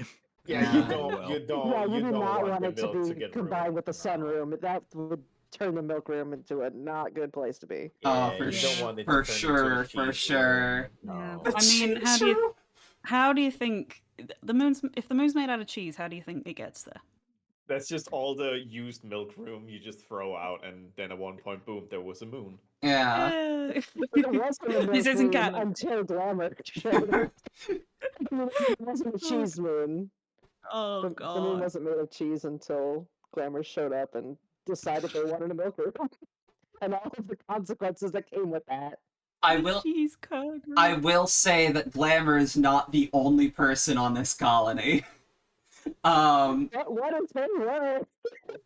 What if it was all their fault? One You bunny can't just drop made the moon turn into colony on people. cheese. all right. Anyway, so yeah. Glamour, you've appeared on Earth. Where exactly are you, first of all? And then we can get back to everybody else. Okay. I think they would have tried to arrive like at this city because that seems to be where everything's going down.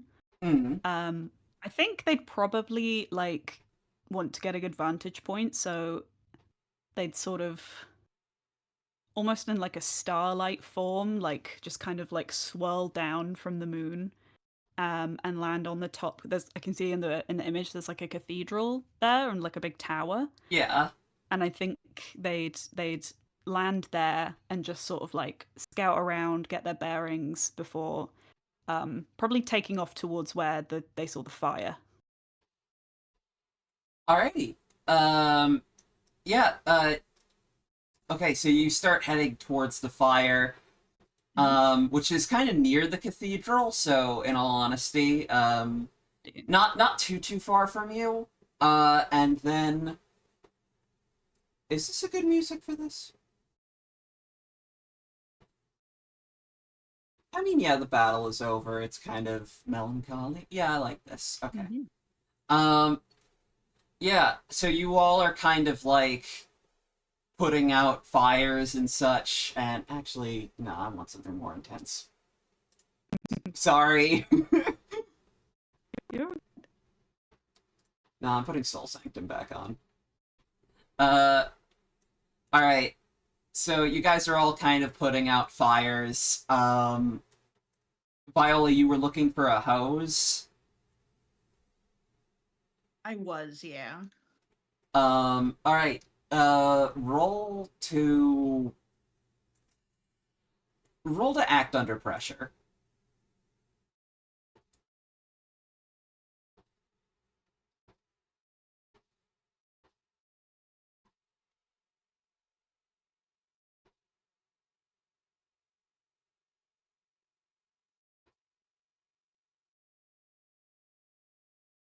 I rolled a 4. Oh no. Hell yeah. And there is nothing that gets added to that, so we Hell yeah, experience. Let's go. let's go. Yeah.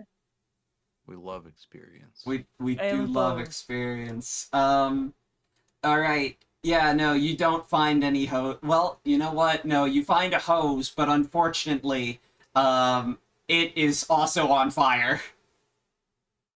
Oh no. Oh, uh-oh. Uh, It's that's just shooting out unfortunate. more fires. Like, God damn, it's a fire hose, not the fire hose. Oh. Damn Kentuckians. all right. Um,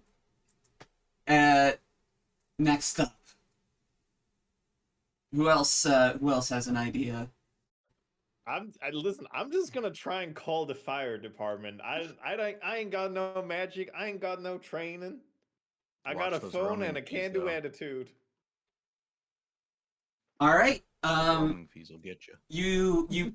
You dial 911 and oh no, wait. Wouldn't work because this is Strasbourg. So I'm just like, Yeah. Yeah.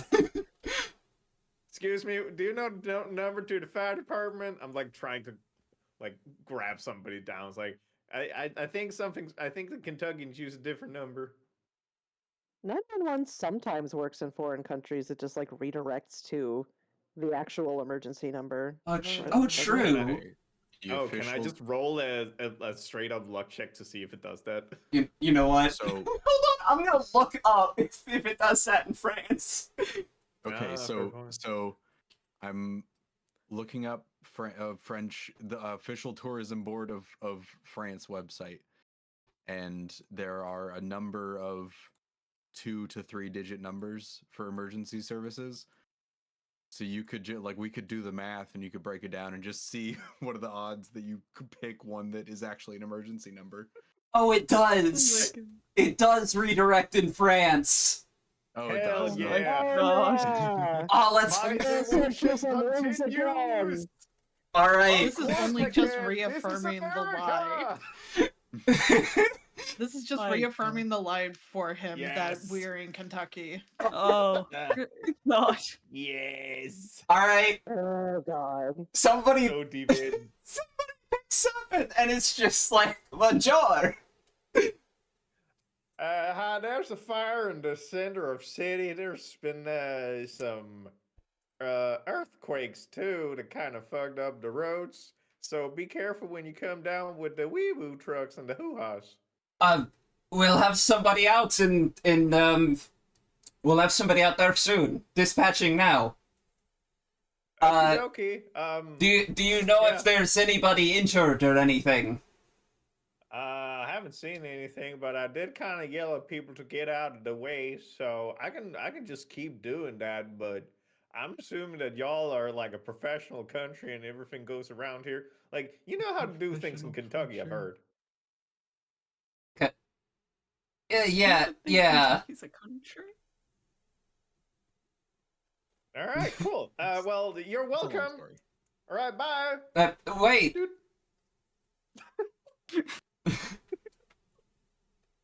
I hung up the phone. What can I mean? I did it. I said it. I can't stop Yeah, it. Hey.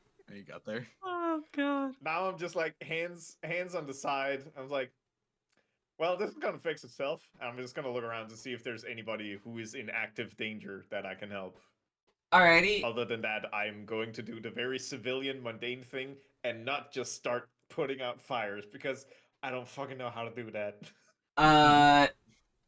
I'd say read a bad situation. Hell yeah.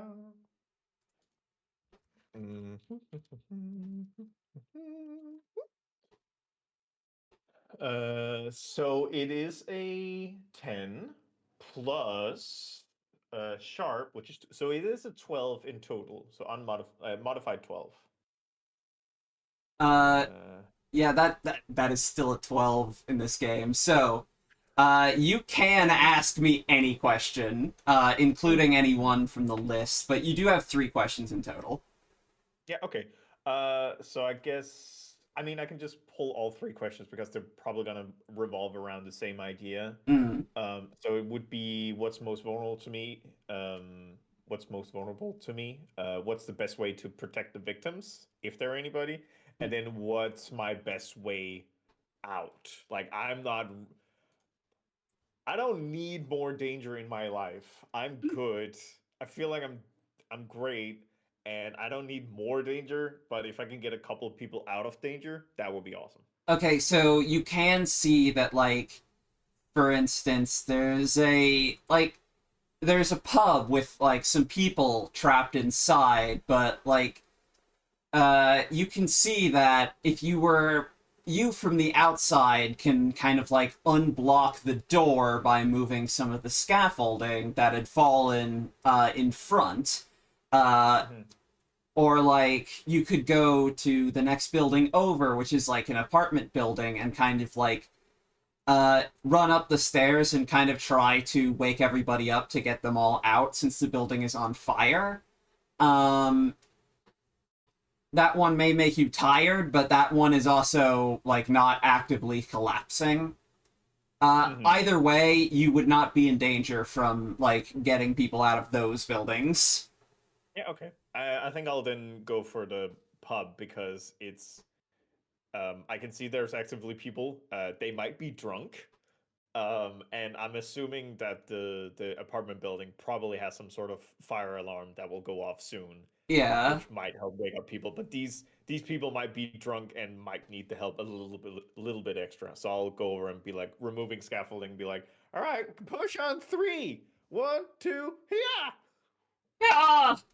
And you and these drunk patrons start like moving like these wooden beams out of the way and like avoiding these fires and like yeah, all of you start like piling out of the bar.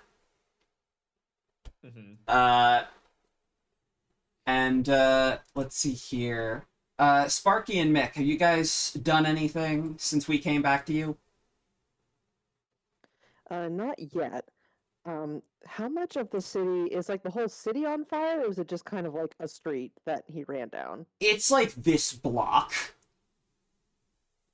Okay, and like we've already called emergency services, and we don't really have any magic to help, so probably Sparky is just like going with Buford and trying to help there.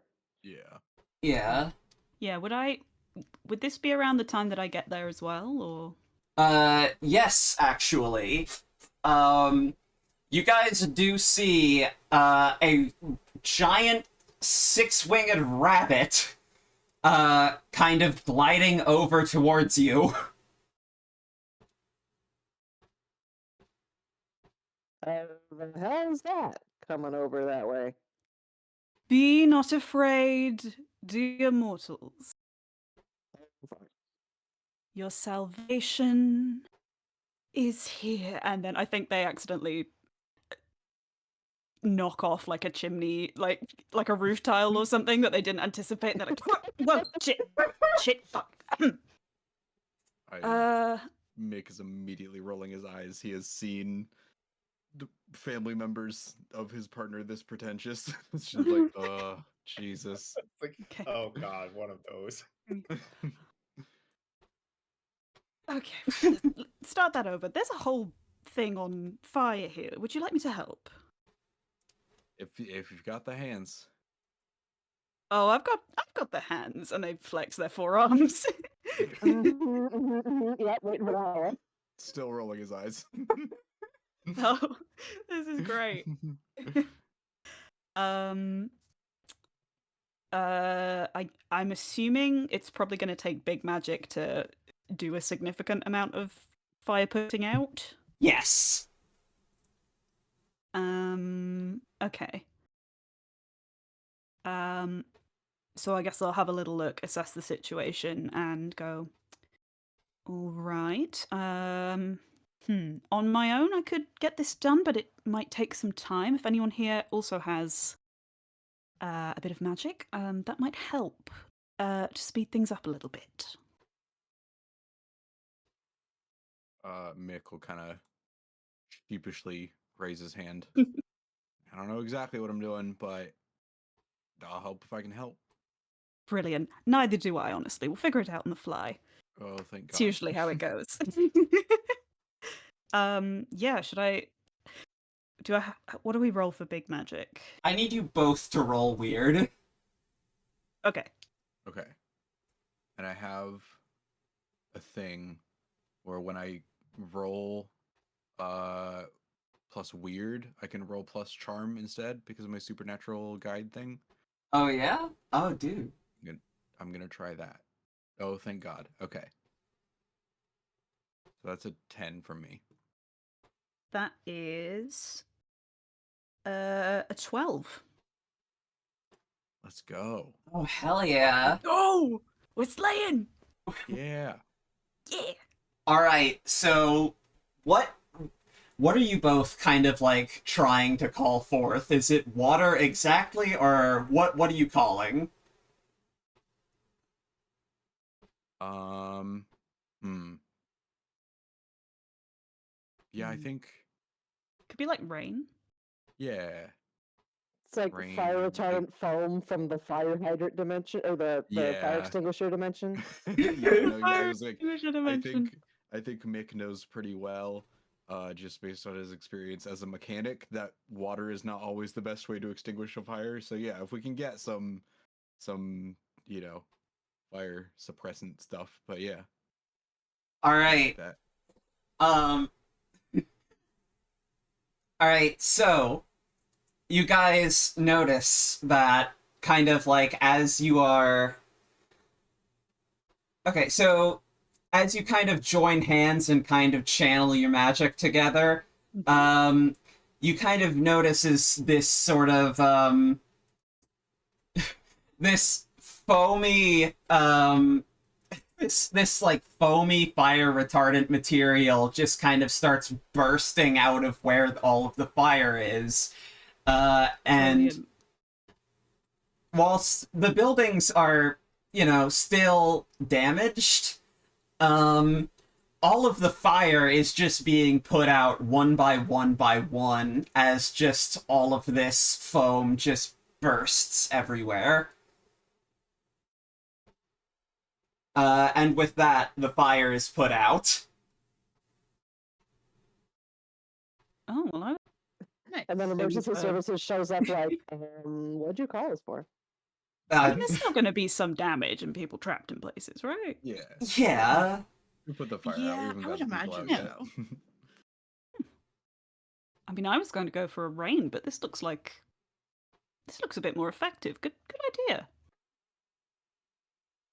I think, yeah, Mick just like does the little, you know, the modern problems require modern solutions, like tap Yeah. on the head. Yeah. Like, Yeah. Excellent. I wonder what is this stuff? And I think they're going to go over and before anyone can stop them or say anything, they're going to like take a bit on their finger and just put some of the foam in their mouth and just try and taste it. Yum! Chemicals! Oh gosh. I don't know if that's edible for you. It tastes Immediately. it tastes I think that's awful. Yeah, they're just going to wrinkle their nose, a little bunny nose, and just like, oh, that- oh, no, that's not, no, though, no. I was, Okay, like a little alien, a big, I guess. How big are you anyway? Like normal human size? I think probably. I was torn between them being like super naturally tall, but I think it kind of suits them if they're like maybe a 5'6" with the ears, just little shorty. Okay, so a relatively human-sized alien bunny just kind of wrinkling up their nose and being like yum yum yum at like fire extinguisher foam is really cute. That was a long walk to that thought, but it's cute. Ugh. Ugh. just gonna look at those and say, don't eat that. Wouldn't recommend. Oh, palate is just awful. I mean, we weren't gonna, but good to know. Thanks. Great. Okay. Well, that's good. That's good. Uh. Also, who are Hello. you? Right. Yes. Excuse me. Oh, it's thrown me a bit. Enchanté. That's what you say down here, right? In what was it? Oh, it's that. Fuck it. We're somewhere in Europe. It's probably right. You may call me Glamour. I Ooh. think Mick Mhm. just like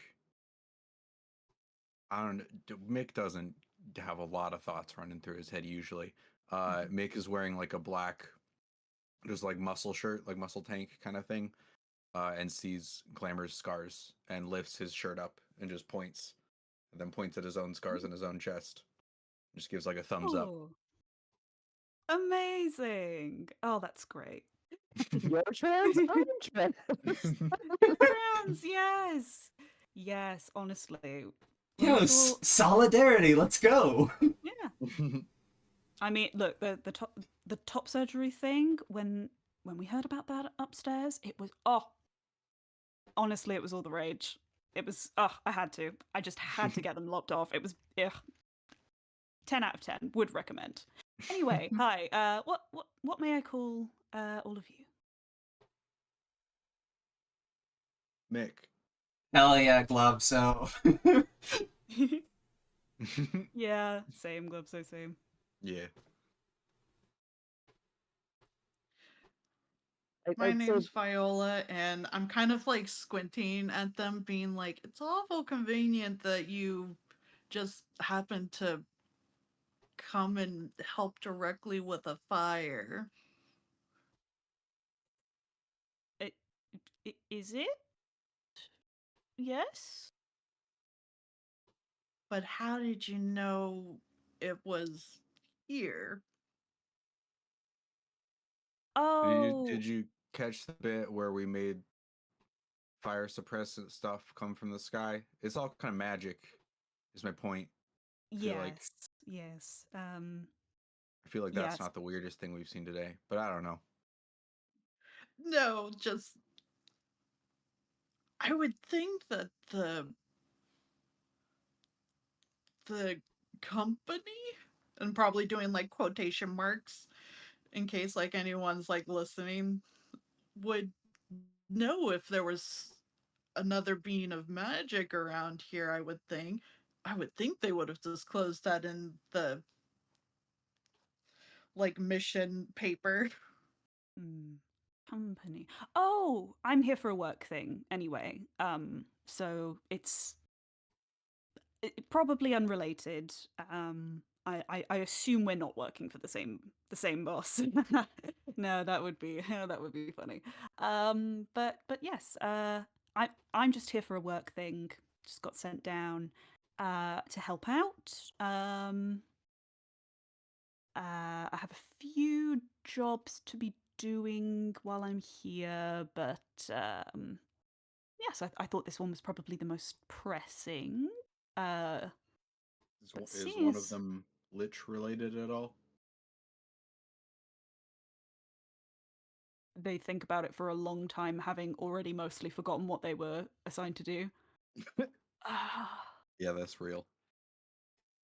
no, is there a witch here?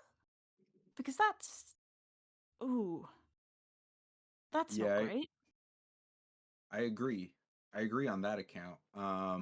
We're Mm. yeah, we think so. It sounds like it. We didn't think so at first, but now we think so. Oh Yeah, dear. at least that's why we're here. Right. Okay. Oh, okay. So if I'm here to help you out with, maybe it was more than just the fire. Oh, that means I can't log it as overtime. Shit. Ah well. I'm here, and if you need help in dealing with this lich or anything, I'm happy to help for the duration. One thing, have you seen a guy in a wizard costume? No. I don't Not think Trying to think of so. like the last what 12 hours or so, couple hours we've been here being like I don't think so. Yeah, Okay, you guys have seen gargoyles, the Revenant, but no wizard.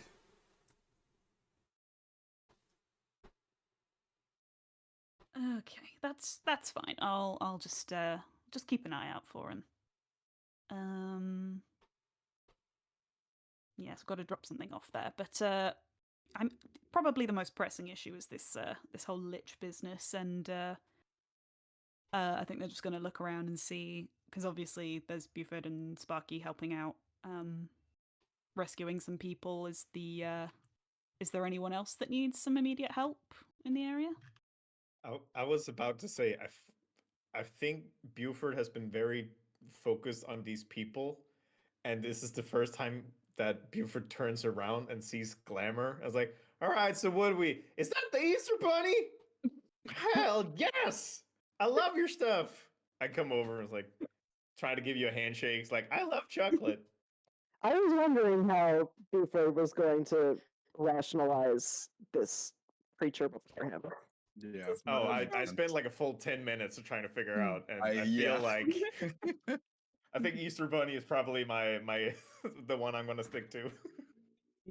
Funny. Oh, Hmm. I mean, it technically it kind of fits with the backstory for them to also be the Easter Bunny, but I'm not Yes, sure. feed my delusions. Yeah. That's just the entire campaign at this point. Kind of. Hell yeah! They're just gonna And like I have look their over and make like, so I stay Bunny here. I think Mick is like has to kind of like catch the impulse to speak up about like, hey, it's kind of like if you can see the wheels turning. None of this is out loud, but he's resisting the temptation to go into like it's a little offensive and a little reductive to call this person the Easter Bunny off the bat, but like it's Buford, and Buford knows what's going on. Buford's like the smartest one here, so it's probably fine, and just keeps his mouth shut. But Oh yes, yeah, that's my seasonal job. Oh well, I'm really honoured. I'm really quite honoured you appreciate my work. Well, thank you. Yeah, of course. If you can ever like put in a word, like a good word with Jesus, that would be so great. Ah, I would Put in a love good that. word with But listen. Jesus. see, Oh This my god. Uh, it's no, more of it's an fine. Listen, it's your seasonal agency. job. I'm not gonna do it now. I'm not gonna do it now. That would be weird. I've also just met you. I just want to say, huge fan. And if it ever comes up, that would be like great. Thank you. Amazing. all right.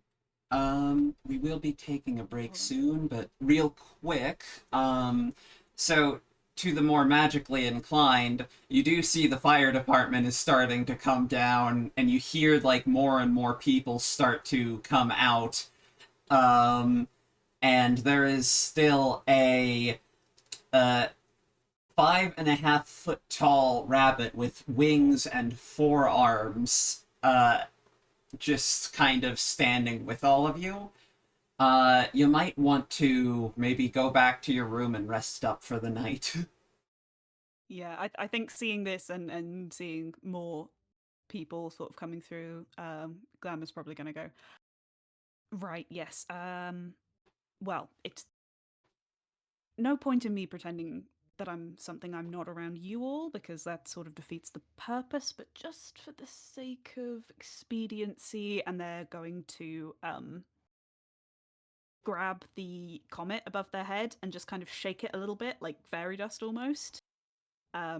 And their form will sort of sparkle and shift and transform into a humanoid one. As they don a little Nice. human disguise, which I'll send an image of that too.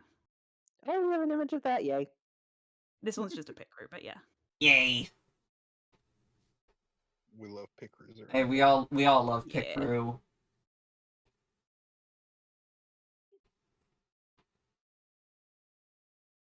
Isn't that a Digimon? You're not the first to say, yeah. Yeah, Bake, this is not the... Yeah, I maybe was like, did you just make a Digimon?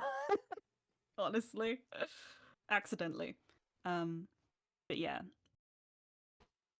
Also, That's even your how you human form manage. looks ethereally beautiful. I love it. Thank you. Right, is there a base of operations or somewhere we can go to talk? Yeah, I got rooms and I got keys, so don't worry. Buford got it. By the way, I'm Buford again.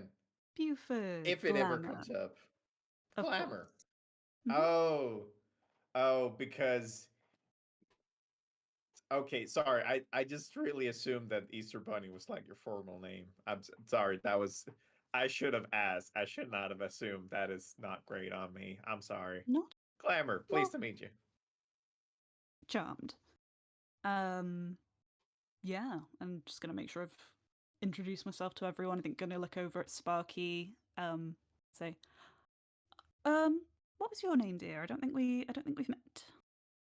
Oh, I'm Sparky. Technically Luciano, but don't worry about that. Just, Sparky's good.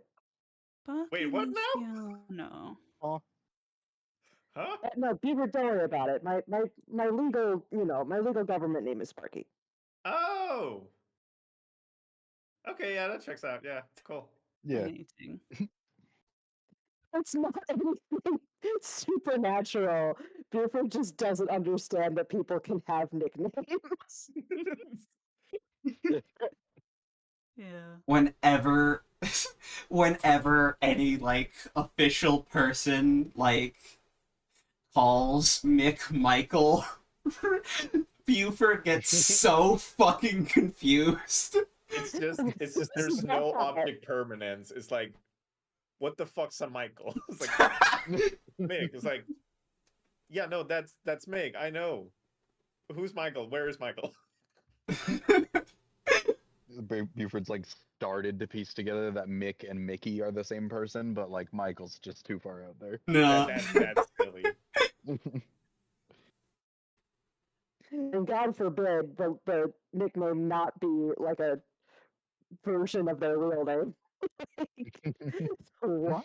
You can't, no, that's impossible. Possible. Alrighty. So I assume you guys head over to the hotel. Yeah. Yes, let's Alrighty. do that. Yes, because I figure Let's we'll probably all- want to bandage up a little bit, at least for anyone that got wounded. It is evening at Le Coin de la Lune. And yeah, you guys head to your rooms, and this is where we're gonna take a break. Feel free to look at the cat in the corner. Yay. It's a pretty nice cat. Nice Love cat. Alright. Gonna mute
Welcome back. As you can see, first of all, the amazing and talented Lovesick has made a new emote that has now been approved. And it is a Monster of the Week based emote, which I want to have more of. And I just love this disappointed Shadow Breath. He's so Which upset. he's so upset. Yeah, fun fact, I told everybody else this on the break, but I need to say that when I looked at the time that this was approved, I found out that this was approved basically whilst you guys were chasing the Revenant through the street. And so, while the destruction was happening, Shadow Breath sighing was approved. Perfect. Perfect. Oopsie. Alright, now you guys have met up at Le Coin de la Lune. So are you gonna go to sleep immediately, or do you have some unfinished business? Do I have time for a bonding time? Just a little like phone call or something? I think you have time for a phone call. Hell yeah. I think I roll plus charm, I want to say. Yeah. Yeah. Alright, Oop, that one's an 8. So just hold 1, I believe. yeah. Cool. So, yeah, over the phone, so Fiona picks up, and, yeah, what do you want to say? I think you just tell her about the day.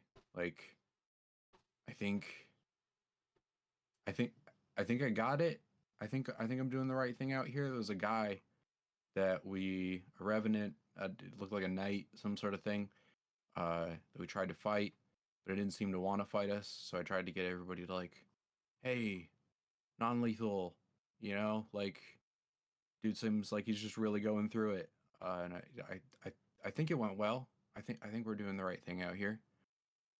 I've always found that part of you charming. That mercy that you have.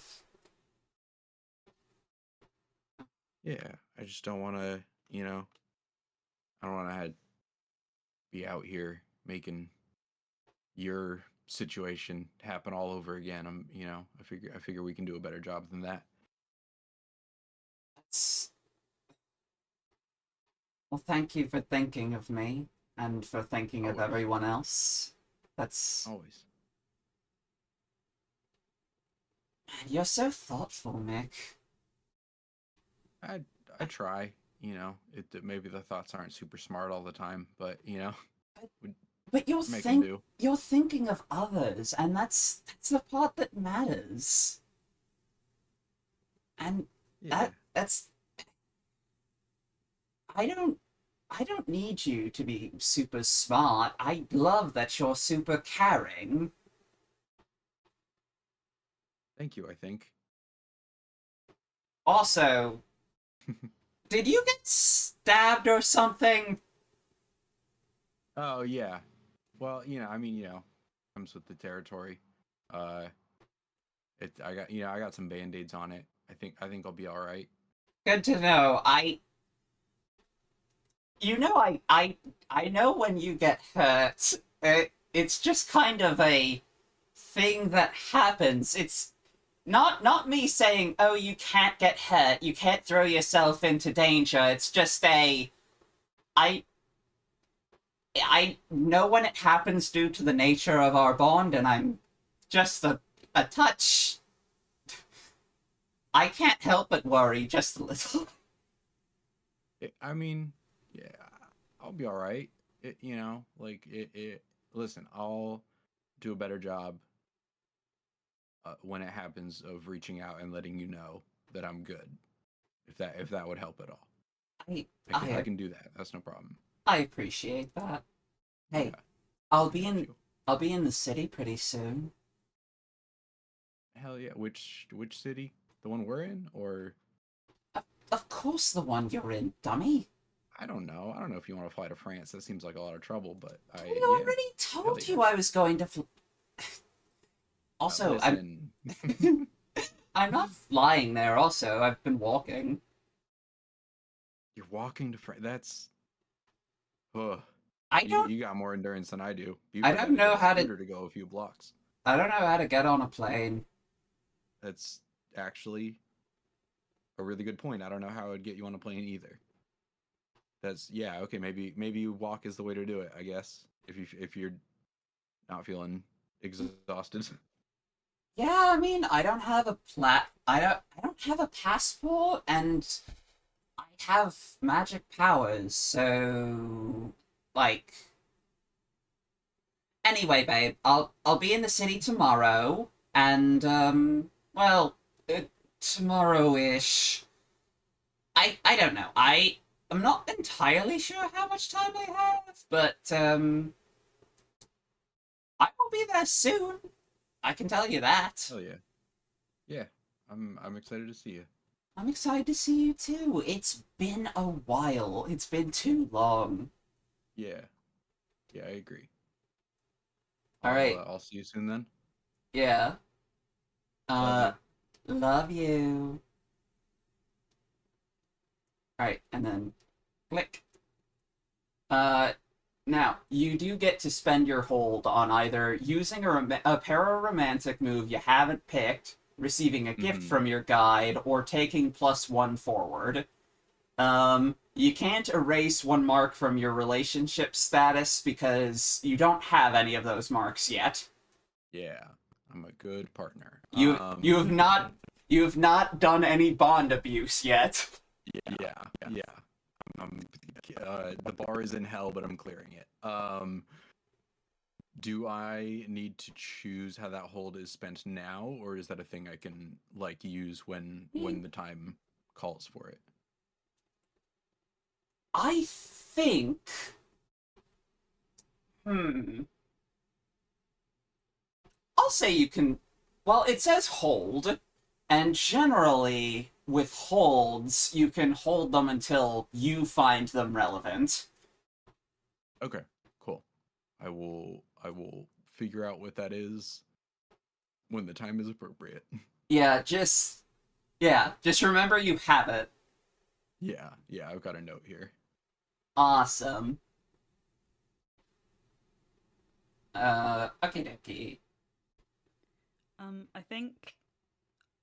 Sorry, I think probably before everyone goes to bed, Glamour would kind of want to do a very, very quick kind of, hey, what's going on? Here's what's going on from my perspective, like just quick sharing of information because they kind of just got here. Yeah. Yeah, I kind of think we figured should we'd sit and have a probably chat. loop them in on what's going on.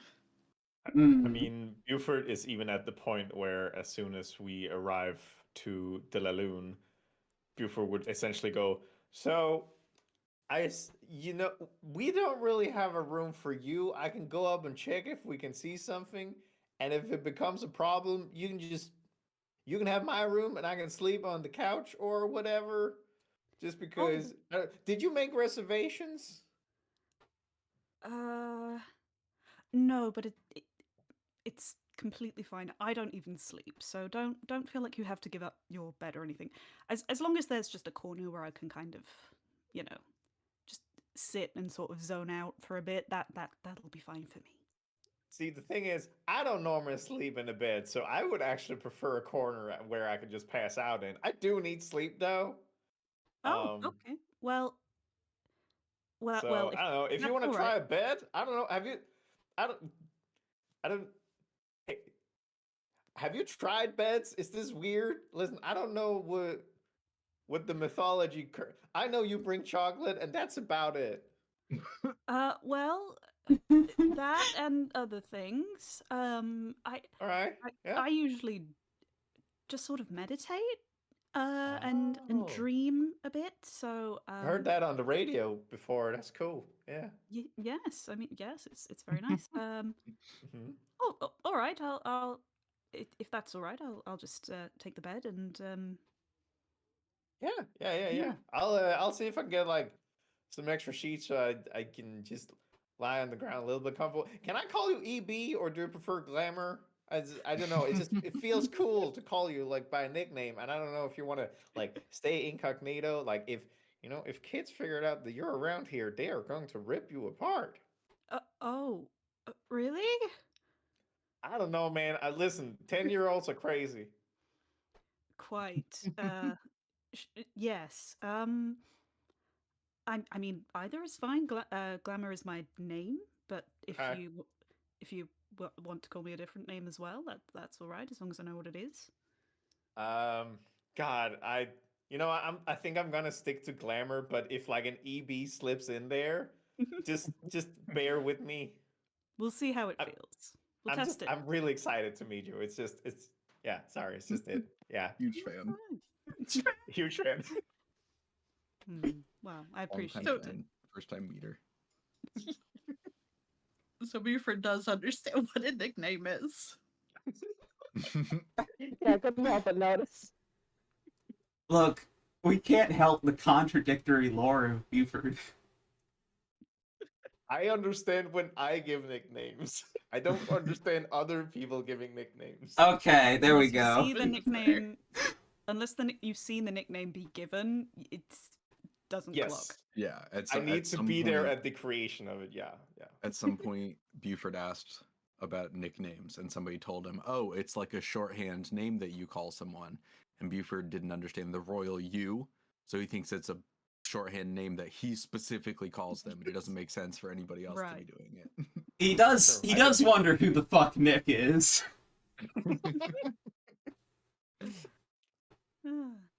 Fascinating. Right. Uh, well, I would love to know where you're all at vis-a-vis what exactly you're doing, because that will help me figure out what exactly I'm supposed to be doing and helping you with. Right. We can do that in I guess my room. I'll just let the others know. All right. I'll walk around and be like, team meeting apparently with EB Glamour. I'm listen. I'm working it out. I'm trying to figure it out. It is at this team meeting that all of you notice again that Al is not there. Hmm. Do we? Hmm. Are we Did short we one? ever did we ever hear back from Al? What happened?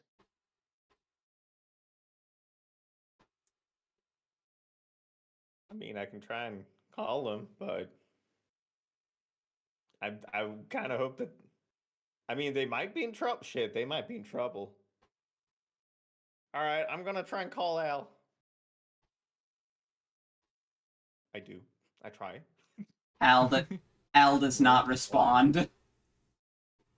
Well, seems like we got a secondary problem on our hand. We got a MIA that is. I'm not sure, but I think it's bad. Ah, Is there a way for us to get a hold of the Federation to see if they can help with locating them? You can call the Foundation, yeah. You have numbers for. So you have a number for Shadow Breath specifically. You have a number for, just for the Foundation. Um, like all of you have different connections to people in the Foundation. You can reach anyone. Probably try just reaching out to whoever will answer their phone to let them know that, like, hey, this is a situation in terms of both Glamour and also Al missing. I think Glamour would probably stop you and say, I don't mean to intrude.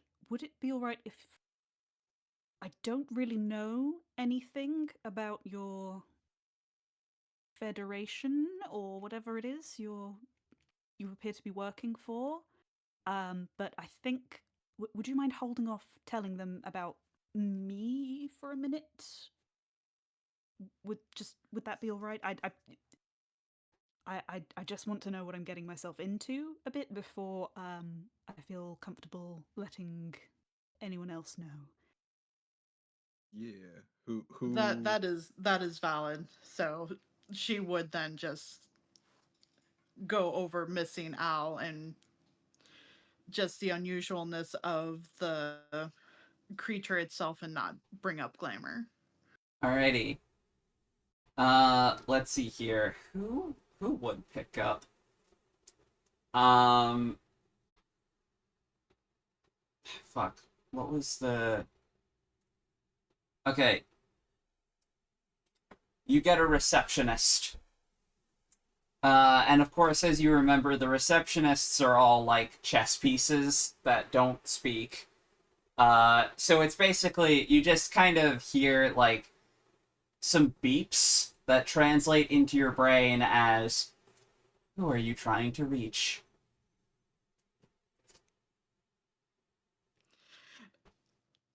Brain has just like the immediate wipe of just kind of like, who would I even say that would need this information and probably would just like hang up because of the fact that like I don't know who it would be and I don't want to like have the dead air of like trying to figure that out.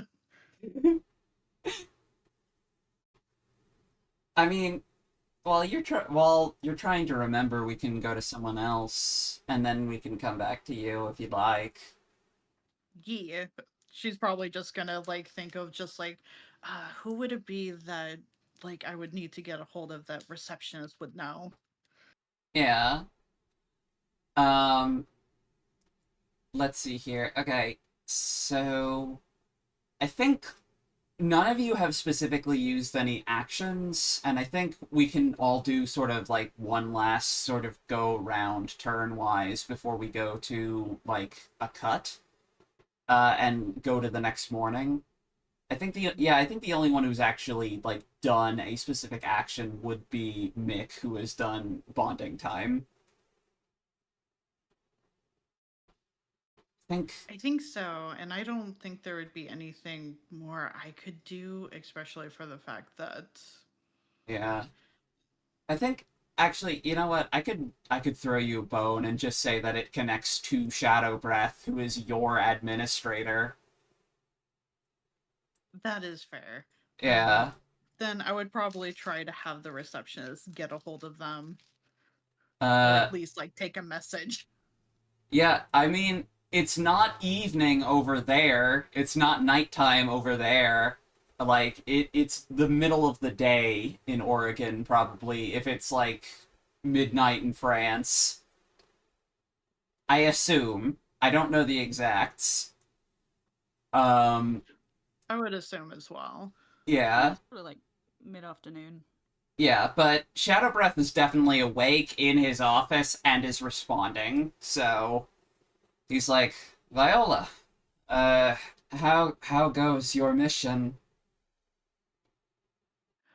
I would go over the fact that the contradictory and the mission report and what we've witnessed of the creature, along with the fact that we can't get a hold of Al. Oh dear. A missing okay, a missing person. Luckily it's Al. Al has a magic signature. We'll try to lock him down somewhere, but I'll call you back if we can find him. You said something about the Revenant being attached to a lich? That's what it seems like, and I just go over basically all the things I saw in terms of like the hands not really being theirs and the eyes being slightly different and what it is they were trying to convey to us. Hmm. Okay. Well, if a lich has attached itself to the Revenant, then the lich has probably placed a piece or a individual phylactery on the Revenant's body. I don't know what exactly that phylactery would be, but perhaps if you could remove it somehow, maybe you could break the control. Any idea of how we could establish that kind of contact to remove it? Because when I tried to remove the hand, it just phased right through it. Well, the hand might not be the phylactery. The hand might be the sort of the control itself, the magic itself. But like, the phylactery would be a physical object that you could remove and destroy. It would be extremely magical, but it would be a physical object that would exist in our reality and space. Those hands seem spectral to you, right? Yeah. Hmm. Yeah, I don't know what the phylactery would be, but if you're looking at a lich, you're looking at finding something on this revenant's body that is attaching itself to the lich.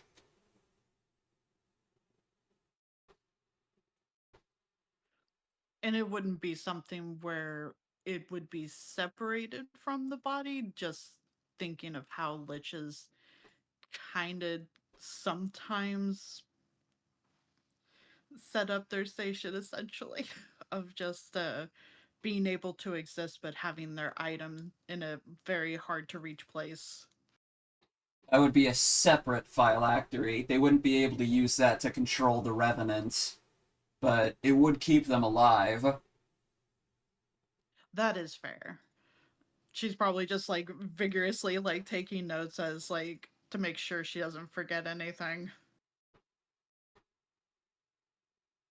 Yeah. Thank you for calling me. I'll update you on anything regarding Al. Do you have any other concerns? No, I think we're just gonna get some rest here for now and see what we can find in the morning. Oh yeah, it's like midnight your time, right? Well, Yeah. you guys try to have a good night, and I'll let you know what I find. And then click. And after that, she's probably just gonna go lay down for bed and get some sleep. Awesome. And probably make sure that anything that, like, got scuffed or wounded was at least minimally bandaged up. Yeah, I think. Let's see here. As long as. Okay, okay, so as long as you're not unstable, when you sleep, like, all of your harm will heal. Mhm. I don't That's think good. I don't think any of you went unstable during that fight, so you should be fine. No. Yeah, I don't think so. At least not for me. I think Yeah, I I'm think fine. Sparky took like 3 harm at the worst. I took 3 harm, but technically only 2, because of one of my abilities, so I'm fine. Oh yeah, oh yeah. Okay, cool. All right, awesome. Okay. So does everybody head to bed or Uh, I think Buford would still send a coded message to uh, Clementine, which essentially cuts down to I need you to keep quiet. I have met the Easter Bunny. Buford. she sends you a wall of exclamation points. It is like it's it is so many exclamation points that you don't even know how to begin counting them. I think the phone broke.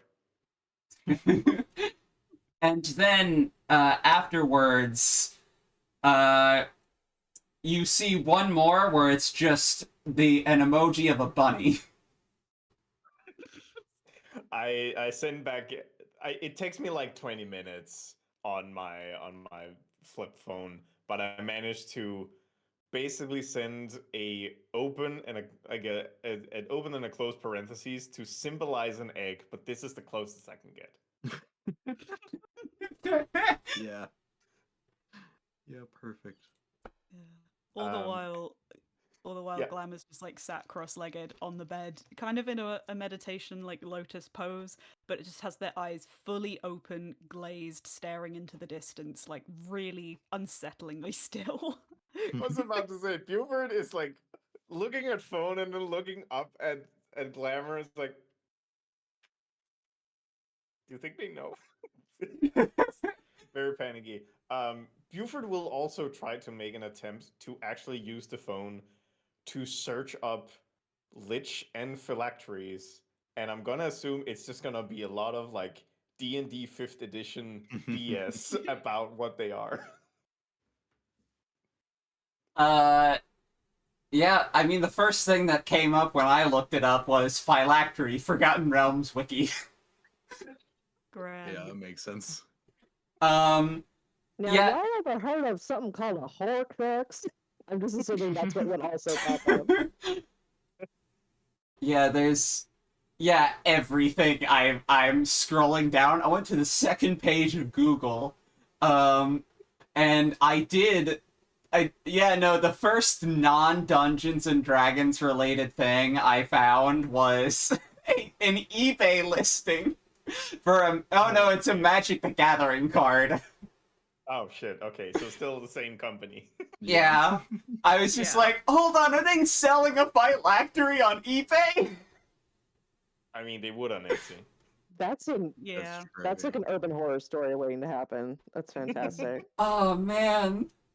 I found a lich on Craigslist. Craig Oh, Lich! that's Glitch. that's worth at least Oh. an intermission mystery at some point. Hmm. But that's later. That's later. Yeah, so uh you search through page after page, or do you go into the D&D like I 100% go into the D&D because first of all the pages load so slowly because it's a flip phone.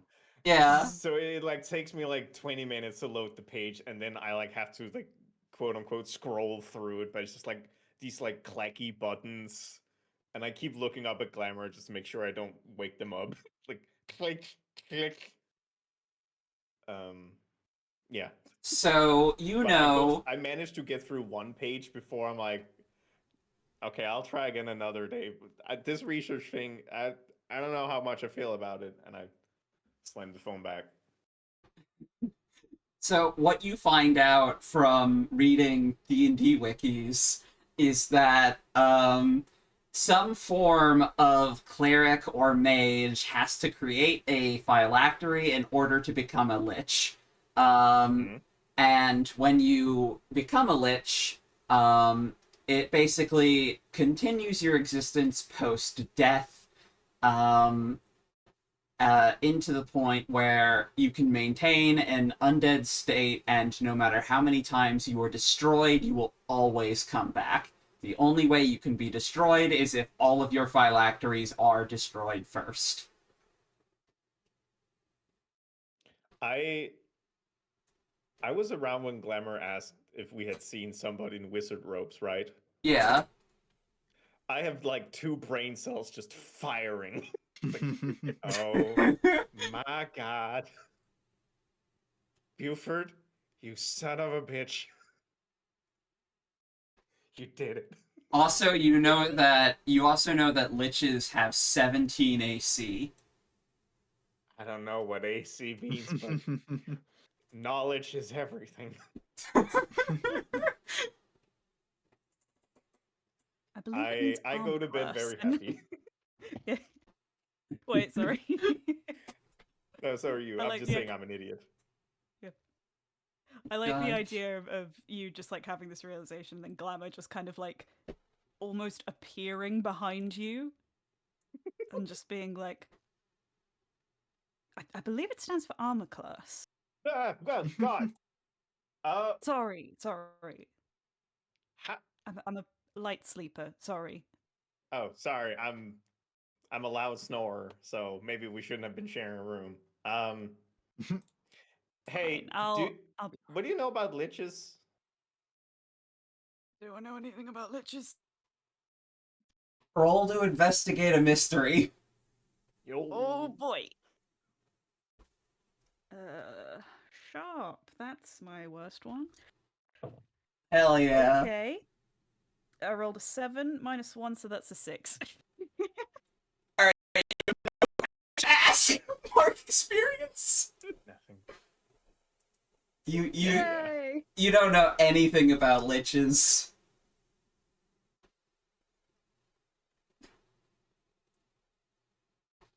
They just sort of stare off into the middle distance, and the two eyes in their forehead just kind of like flash a little bit, looking like they're like accessing some kind of deep ancestral knowledge or something, and they're just like, yeah, I have no fucking clue, sorry. Mm. Yes, you see, but I, Buford, have decided that I'm now a scholar, and I believe that the wizard you are looking for is tightly correlated with our lich. I start like walking around with both hands behind me and pontificating. It's like, yes, it seems very logical. If only you had a Nods. pipe. Fascinating. God, I would have like a straw of corn. Oh my god.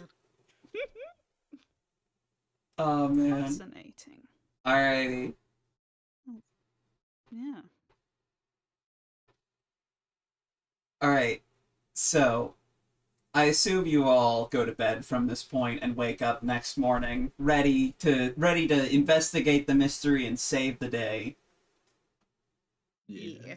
Yeah. Yeah. I'm just gonna say that, like, Sparky's really curious about Glamour because he What? experience of being around monsters, um, and like is fascinated um, by how strange Glamour is.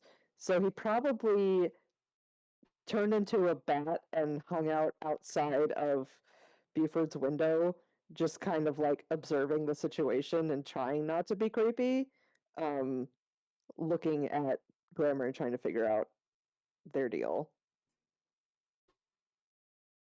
I don't know to make you. I don't think that would be a roll or anything. Yeah, alright.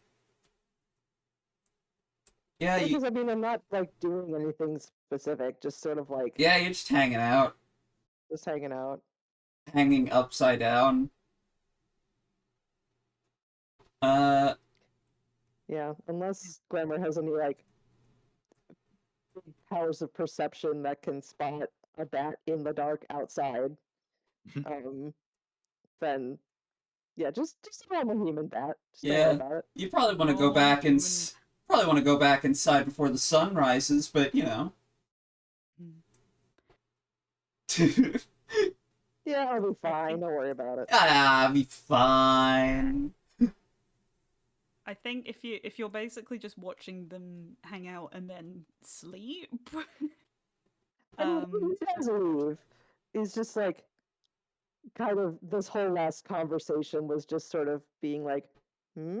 And then when the conversation ended, it's like, okay, I'll go back to bed.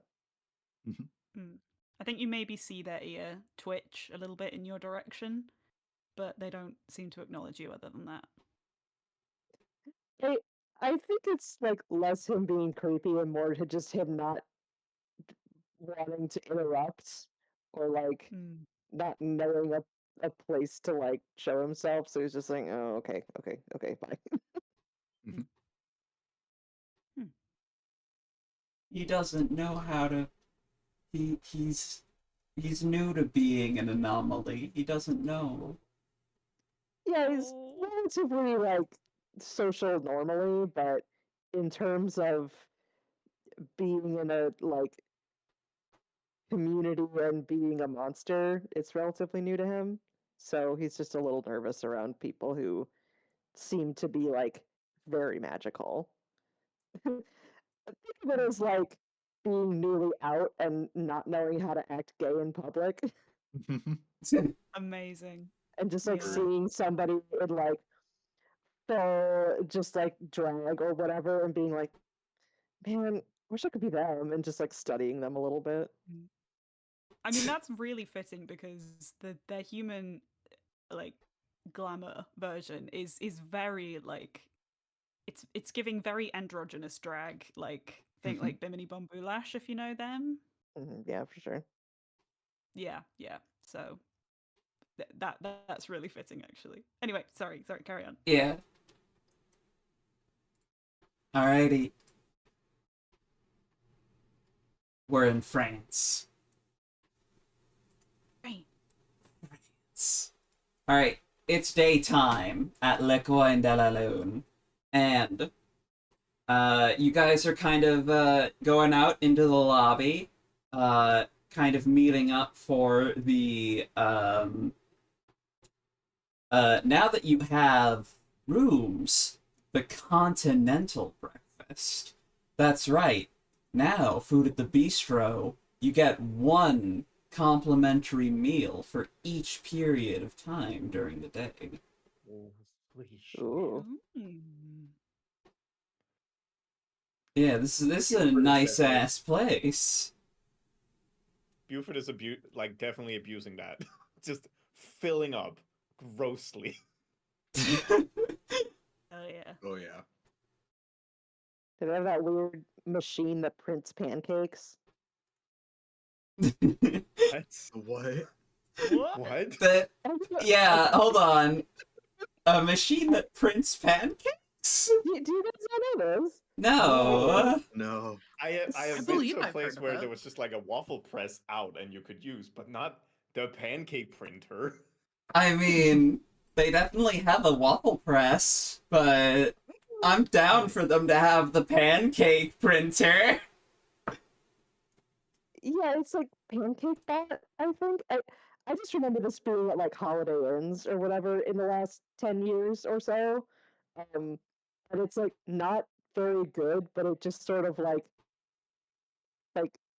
extrudes out a pancake for you and then kind of like rolls it along a little conveyor belt of heating and gives it to you. Hang on. That's amazing. Oh my god. Yeah. I'm googling it. That's fucking wild.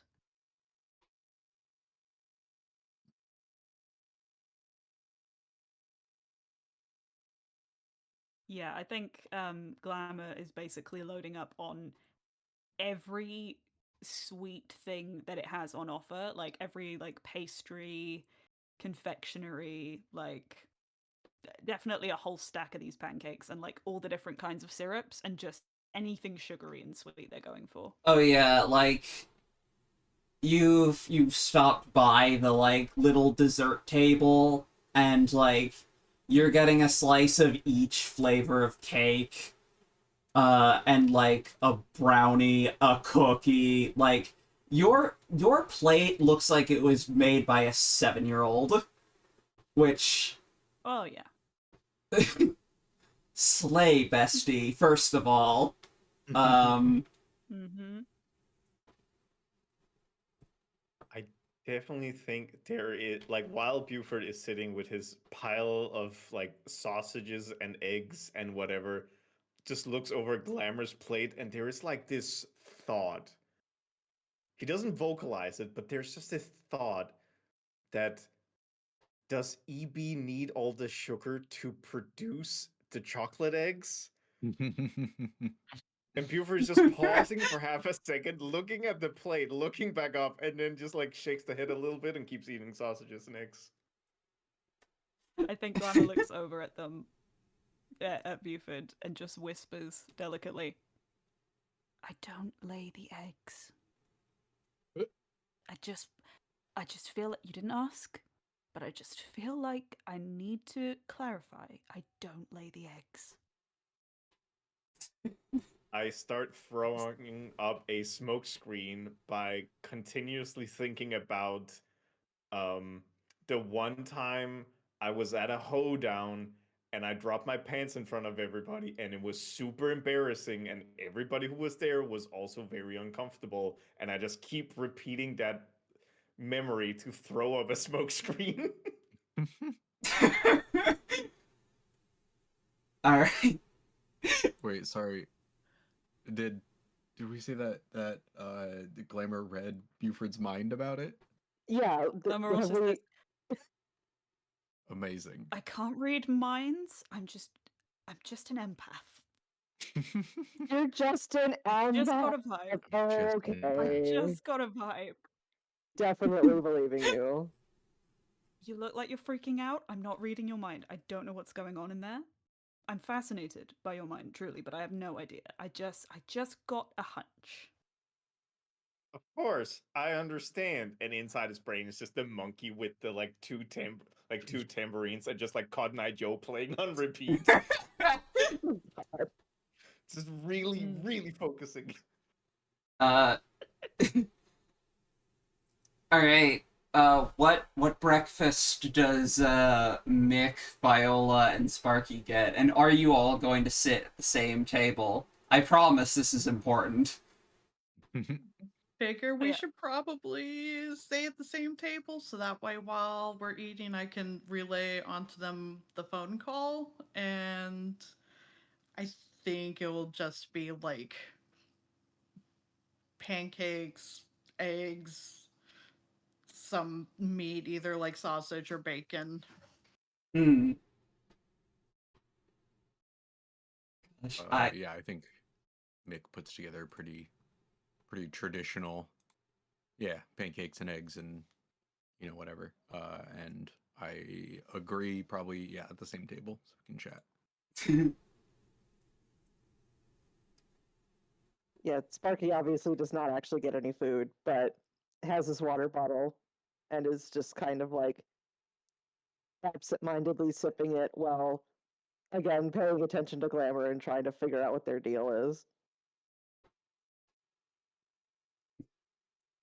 It's like nibbling just on everything. It's like a charcuterie board of just sweet desserts and things, and they're just like nibbling everything and coming up with like, the interesting, and then just like picking up a different thing. the healthiest thing on Glamour's plate is like a berry crepe. So Yeah. like you could argue that like a cinnamon roll, it's like, I don't know, it's got bread in it. Um, I just love Glamour's giant pile of sweets. Anyway, whereas I'm picturing Al would just have like a pack of cigarettes for breakfast. Oh You- god. Is Al present? Al is not present. I just miss Okay. them. Wherever they are, you they're know. having a pack of cigarettes for breakfast. Just to yeah, for that to be the way that we find him again. Of just we walk down to the continental breakfast and then and he's just already at the table, fork and knife, pack of cigarettes. Alrighty. I was imagining the end of the Batman where we were sitting at a table and one of us looked over and Al was just sitting like 3 tables behind and like giving a little nod and then paper off. I was like, what the fuck is going on? Okay, so actually what does happen is one of the staff comes over to you and says, Mr. Propane, Oh, yes. Hello. Master Cyril would like to meet with you, and he places your expedited request right in front of you, which has a stamp marked approved. Meet with Master Cyril in 2 hours, and he will discuss whatever come may. And then the staff member turns around and quickly leaves. All right, thank you. Hey, I just realized that we're dealing with an R and an L now, and you're looking for a W, but what if they're all the same? What if okay, can we talk about this here? Do we need to go somewhere else? Or can we like be hush? The area is fairly like it's loud but like fairly empty. Like, there's people tables over, but they're all having their own conversations. Like, you guys won't be heard if you just talk at, like, a normal volume. Hmm. I did also want to say that if Buford does decide to bring up D&D, that people could just assume we're talking about a board game, Yeah. Mm. Oh my tabletop game. God. Mhm. You're so right. Not a bad idea. Not a bad Mm. idea. All right. Okay. Glamour to catch you up. Everybody who works in this establishment is apparently a sorry. There is a dungeon, and every creature in there is a gargoyle controlled by somebody else, and I have access to. I'm gonna talk to them in 2 hours, and I'm just assuming you need to be able to do like you need you need to be able to cast high level spells, and maybe I shouldn't, maybe it's the same person. I don't know. Maybe it's all the same. I don't know. All I know is that whenever you're fighting a lich in D&D, the phylactery has been made by a mage or a cleric. I noted that down. And armor class 17. Right. So is the dungeon under below this place or somewhere else in the city? I'm a little Ooh, man, the uh, levels of convolution. Shit. Okay, this is the dungeon. oh, I'm right. trying to Hold on. use code. Yeah. Oh, Sorry, I should right. have maybe said that first, but I felt like saying that out loud would kind of give the key, you know. Defeat. Yes. Yeah. Can I try casting a spell? Yeah, sure. I basically want to try and cast like a little bubble just to kind of like help muffle what we're saying or like help it like blend into the background noise a bit for anyone trying to listen in. I don't Okay. know what effect that would like be. So we can call that the bar a place or portal to a specific person or type of creature effect. We can kind of morph that into a bar the outside world from hearing your conversation. Yeah, pretty much. Okay, yeah, so for that, roll plus weird. Okay. And that is 10. 10. All right, yeah, the magic works without issue. Yippee! All right, yeah, perfect. Yeah, no one will be able to kind of hear you guys correctly. It'll just kind of like, to everyone else, it'll just kind of it'll just kind of sound like you guys are talking in a different language, so to speak. I think it sort of manifests as like if they're sat like near a window, maybe. It's almost like a cloud's just gone over the sun, and specifically their table is just for a moment bathed in like kind of cool little bit of shadow. Hmm. And then that passes, and I'm like, oh right, I think we should be able to speak freely. Just for ease of communication. Good. The All right. waffle. So the owner of this establishment has managed to put a bunch of gargoyles under his control. We tried to unionize them, but that might be a bigger deal. Um, so I managed to convince the receptionist that I am a tourist and I really am interested in the history of this place. And then I managed to sweet talk my way into a talk with the owner, who is, in lack of a more tactful word, enslaving gargoyles. Oh. Yeah, and Yeah. I'm assuming you need to be like magic-y for that. I imagine so. Right. And you think this might be linked to your Lich Revenant issue? And I mean, it might be potentially. Yeah, go. Oh, yes, Um, and potentially my wizard. yes, either or both. Okay. Mm, But I will say, I think while it seems like a bad idea for me to go in alone, I was the only one who kind of talked. I didn't talk about bringing others in, and that could potentially sour the whole situation. So maybe, I, I, maybe if you just don't like, if you're like nearby in case I start screaming in pain or something, that would be super de duper, you know? I'm just very um, nervous all of a sudden. yes, well, if you're walking into a situation with someone powerful enough to enslave a bunch of gargoyles, um, that's probably you're right to be a bit nervous. I don't know. Does anyone have a way to be able to sneak in undetected? I mean, I can turn into a bat. I don't know if it'll be able to see me, but I Oh, can do my best. I could wear a oh, big that was coat. you. I mean, don't worry about it. Um, Glamour kind of clocks like, yes, right. That would be very helpful. I think. Big coat bat in big coat. Bat in a big coat. Yeah. Bat in a Do we big have coat. like Several- coats? I assume somebody brought a big coat. Why is that in a big coat?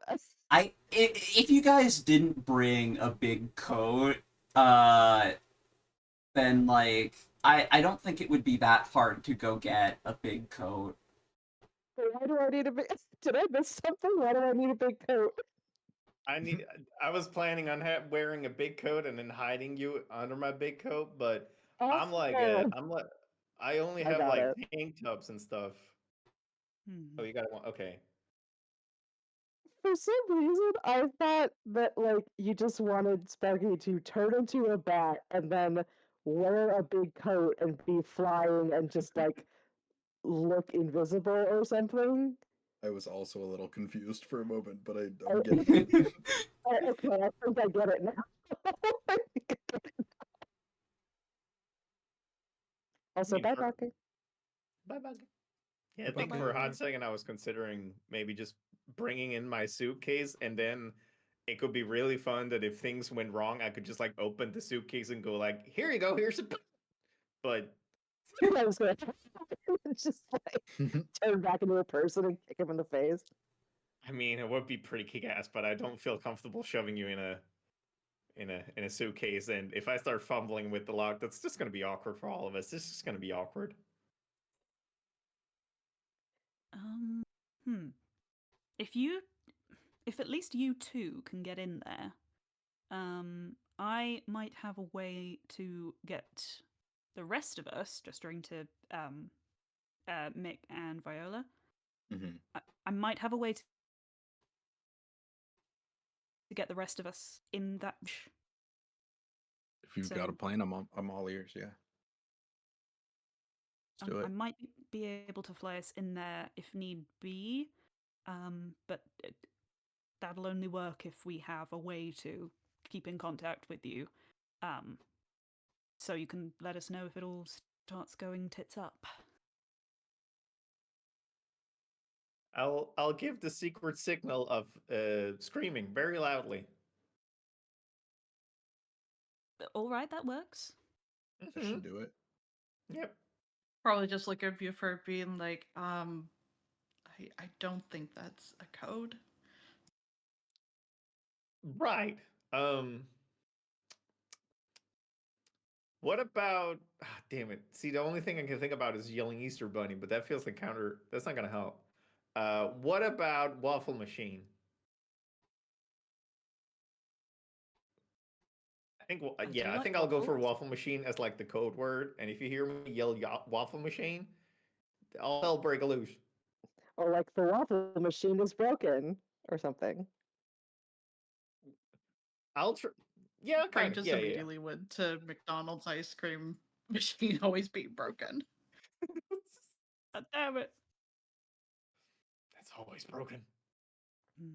Okay, but that's in like an hour and 45 minutes. So if there's anything else we need to figure out, like I did my research on liches, and I'm fairly certain that this hotel owner has something to do about it. But if y'all have any other leads, I am so on board. Would have gone over with them already the notion of it being a physical item on it it itself that's controlling them, right? When talking over food. Yeah. Mm-hmm. So. Hmm. Well, we could always look and see what it is we can touch on them, because it should be a physical item we can grab and destroy. I mean, do we have any idea of what it looks like? No, just that it would be an item that would be a part of our realm. Hmm. Do hmm. You came pretty close to it, right? Like, did it was a suit of armor, but did it have like a body in the armor?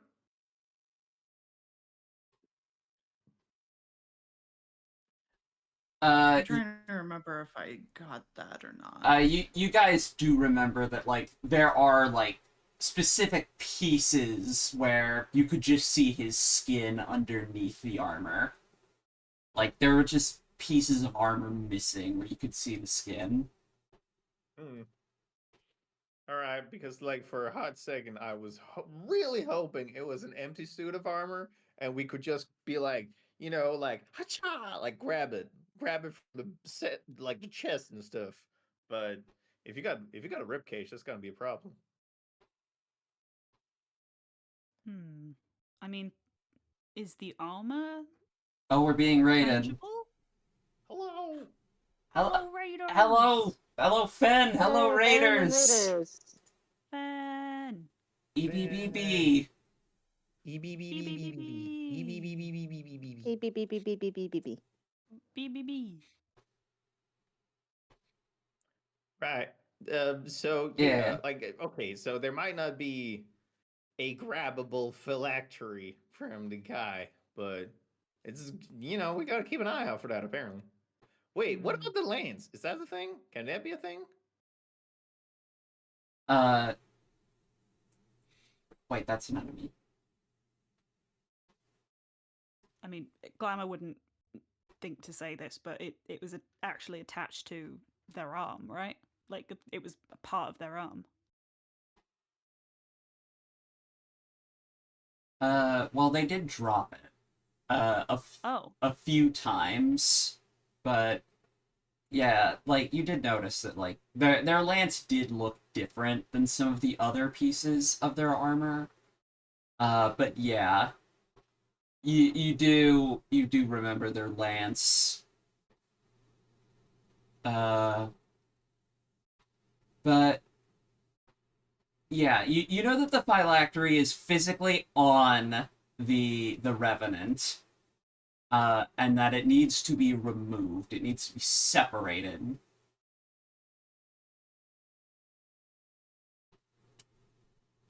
Right.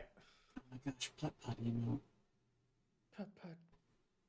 Yeah, I have a putt putt emote for some reason. Oh, that's That's amazing. brilliant. Yeah, Ben, thanks for the raid. Yeah, welcome everybody. Welcome. Oh, super glad to have you guys here. Uh we're getting ready to investigate more parts of the mystery. Uh it's a new day here at Le Coin de la Lune. Uh yeah, Ben, if you need to raid and run, feel free to. But you're welcome to hang around. Anyway, yeah. Uh so yeah, so what are you guys gonna do for Um, I'm I'm just gonna sit and try and prepare my cover for going to talk to this guy. Like basically, I'm gonna sit and prepare questions and trying to figure out if I can get them to out themselves in some way. So I'll be like fully focused on that. All right. I'd say if you are like fully preparing like a whole ass plan, then I would give you +1 forward just for like the preparation. Cool. I love that. Hell yeah. I forget. Were you supposed to go alone, or were we allowed to come with you? I only talked about myself as getting in there. Like I was interested. So we're devising a backup plan where Sparky can be a bat and I can carry them in secrecy and potentially people being on standby, but at the same time, metagaming wise, I will get experience if I go in there alone. So I'm like fighting the fighting the instinct to be like, Oh, nah, I really? got this. Just leave it be. It's fine. Okay, well, I don't want to get in the way of you having your cool thing happen. Oh, I'm the one who keeps wanting to try to bring people in on this. I mean, we could all be ready to go in. Just Yeah, on it's just standby if needed. people have some good ideas for investigations, research, like now we can potentially research whether there's rumors or stories about liches. I did D&D searches. It might not be real. So yeah, it's more like if people do not have another clear way, backup would be cool, but you Yeah, know, Mm. could also be exciting. like if you guys feel like you want to go around and like talk to the hotel staff or maybe like perhaps investigate around the hotel itself beforehand, like you could or you could just wait for like I'd say you've all prepared enough strategy to where I think I would I think I would give all of you +1 forward for like any role upcoming in this situation because you've all like at length discussed this entire plan. Uh, Hell yeah. I think as part of like discussing and preparing, Glamour would probably just kind of have a little look around the hotel, just very casually, like, you know, not trying to look like they're sneaking in obviously anywhere, but just try and find somewhere that like would be good to wait, um just in case Buford needs everyone's help. yeah. Um. Okay, so hmm. So you do know where you do find like hmm. I'd say you can find Master Cyril's office on sort of like the way back of the first floor, and it's just sort of labeled like uh, owner's office, like Victor Cyril. Mm. Um, and if you want to gain any more, you're going to need to roll to read a bad situation. I think they'd probably what they'd probably think of is to try and find somewhere like outside the building that they could probably wait without being too suspicious, but also maybe potentially they could fly in, and Sparky could fly in pretty quickly without having to like fight their way past anyone. Hmm. So should I roll Uh, read a bad situation to find that? yeah. Okay. Ooh. Okay, that is 11 minus 1. 10. All right. You got the hold 3, so you can ask 3 questions from the list. For our raiders, the read a bad situation list of questions are What's my best way in? What's my best way out? Are there any dangers we haven't noticed? What's the biggest threat? What's most vulnerable to me? And what's the best way to protect the victims? Okay. Oh, I keep forgetting. If you act on the answers, you get a +1 ongoing while the information is relevant. You guys should have had +1s for a lot of rolls. Oh. I'm sorry. now. Yeah, we know for now. At the very least, you guys have been rolling well. We'll just know for the future. Exactly. I think first thing would be what's my best way in. I think Glamour's pretty sure that from the outside through a window would be good, but if it doesn't have any windows into that place, like what would be the best way to get in quickly? Okay, so you can see two very good ways in. Whilst investigating the outside, you can see first of all that there's a very large window, although the blinds are closed, and you see there are some sort of like there's like a reinforced kind of like, it's not like bars behind the windows, but it's like there's reinforcements behind the windows. It's and then also the back door, which you, I assume, left through, leads you right back to the door that leads to Mr. Cyril's office. So just hiding out in the back is just like a good way to go unnoticed for a long period of time. Okay. Good. So there's at least 2 entrances and possible exits if need be. Yeah. I think second thing is, are there any dangers we haven't noticed? Is there something that looks like it could be a trap or some kind of complication? So, as a magical being yourself, you can kind of pick up on a lot of charms that seem to surround this place. And you can definitely tell that a very powerful mage is in there.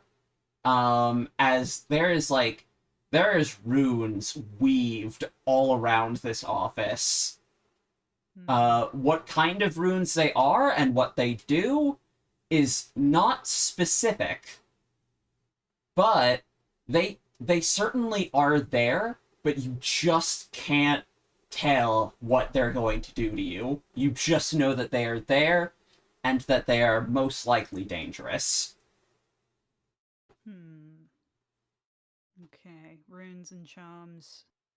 I'll try and make like a mental note of where they are specifically. Yeah. So I can give Buford and everyone the heads up.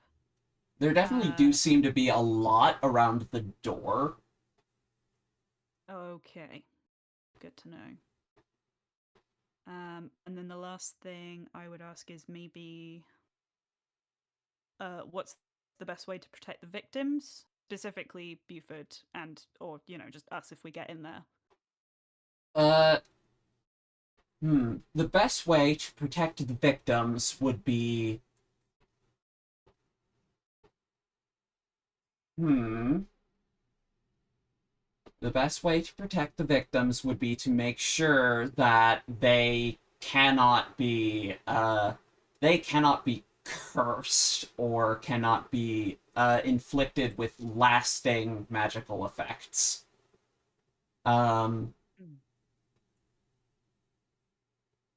You can tell that this is very strong magic and you don't know what all it can do, but you can definitely tell that something of this nature is powerful, and something of this nature can definitely do a lot of damage or hurt in a lot of ways if things go south. So having some way to protect Buford before he goes in there at all would be the best way to protect him. Okie doke. And then wait outside for extraction if need be, but protecting him before he gets in there is probably better. Yeah. Or good as well. Both plans are very good. Okay. Just having a little look. I mean, one of the magical effects is to banish a spirit or curse from the person, object, or place it inhabits. Is there We could a way to protect it? Like, can I change that to be protect him? Yeah, Or, like, be like a one-time barrier? we do definitely play around with the use magic effects because it's more fun that way. Yeah. And I also don't mind rolling for it if needs be. Like, oh, having, as in, like, rolling an extra thing, or, like, you know, if you need to, but... yeah, I get that. Banish a spirit. I guess prevent a curse would be similar to banish a curse, so I could say that would be the same spell. So I'd say you could do something like that, yeah. Yeah, just a banishment, but with, like, a timer. Yeah. Okay.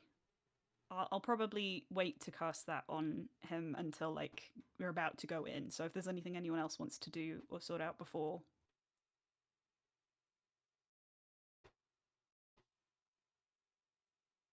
Well, how determined is Buford to go in there alone? I mean, if Glamour comes by and starts putting one-time banished like curses on, Buford is visibly sweating. Yeah, I think before that, Glamour will come over and explain, like, I've scoped out the area, located 2 possible entrances, if we need to get in there in a pinch, potentially exits as well. I will say, especially around the door to that office, there are a lot of runes. There's a lot of powerful magic, and I believe a very powerful mage in that room. So I think your hunch might have been correct, Buford. You don't want to go in there unprepared. Wait a minute. Do Sparky, do you think you can even enter there if you're not allowed? If this guy has like a bunch of runes on the door? Yeah, well, it depends. Because this is a public place. So I can wander around in here, but I'm not exactly sure how offices work.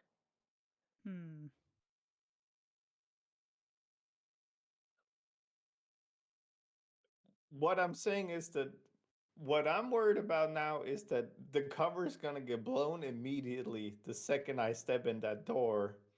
So maybe, and I hate to say this, I might have to go in alone. Okay, well, I'll be here if you need me. Please be. I'll do my best, buddy. I think it, like, seeing that Buford's, like, nervousness, in humanoid form, but Glamour will come up and put a hand on his shoulder and just look at him very intently in the eyes and just say, "You won't be going in alone. We will be right outside. I know the quickest way's in. Everyone will all rush in to protect you if need be. But Thank you, you've Easter got Bunny. this." You got this, You're buddy. welcome. And I think you'll see in their human form, they've still got the 2 eyes, but it looks like cool drag makeup. But you see them blink and sort of shimmer for a second, as they gently, with 2 fingers, like, touch the same place on your forehead, and you just feel like a wave of magic, and they're gonna try and cast that spell. We'll see if it works. Please don't fail.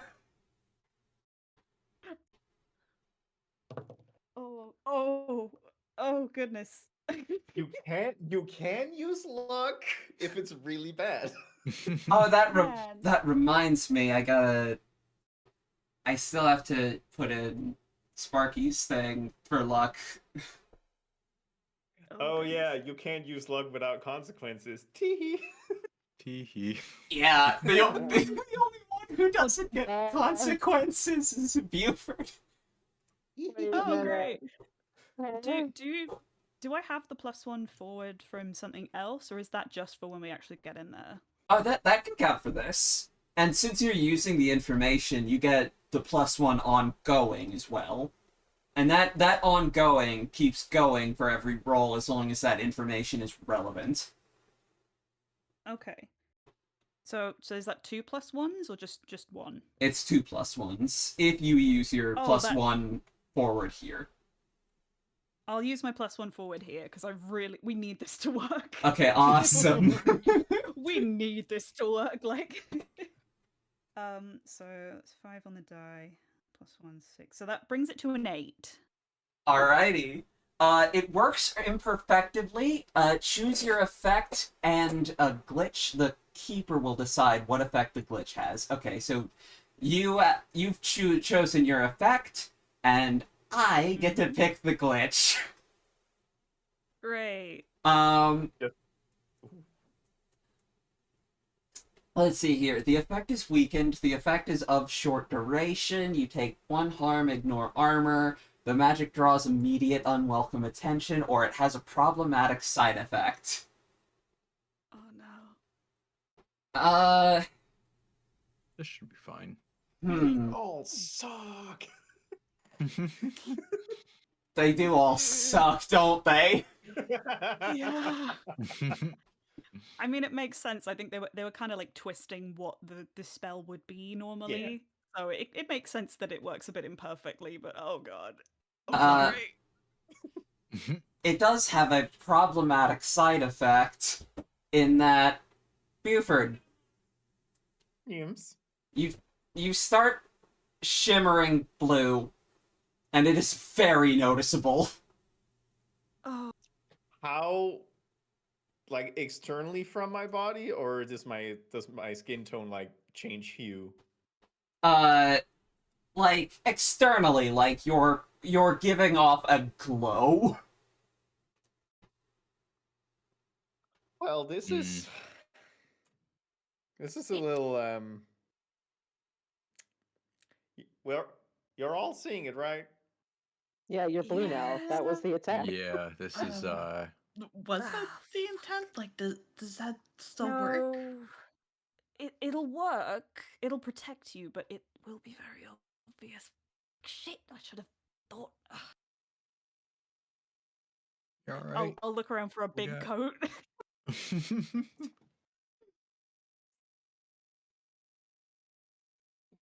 What if This is a big coat Hear me roll. out.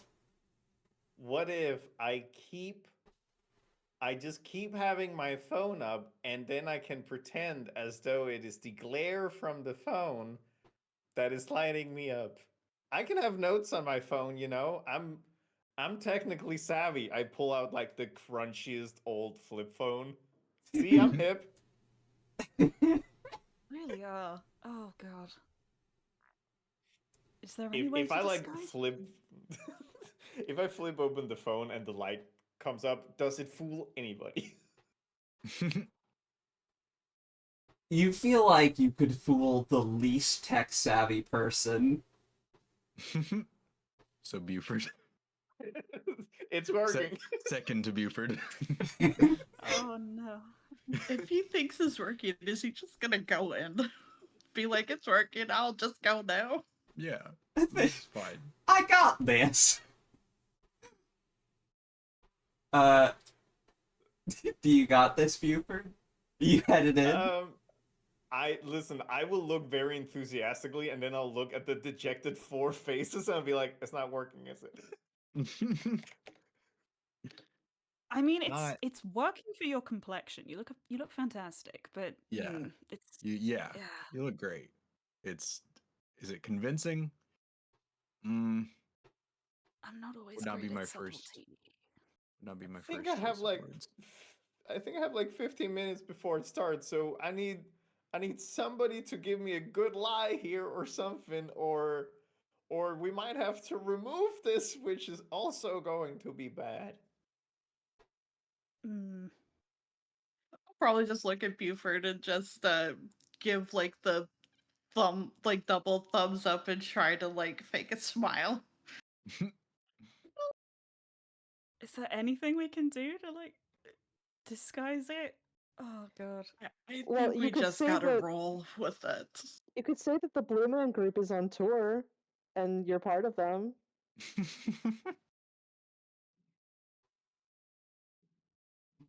Rude. Blueford. Blueford. That's yeah. Bluebird. I can You just say should- my name is Bluebird, and this is like a whole thing. Hmm.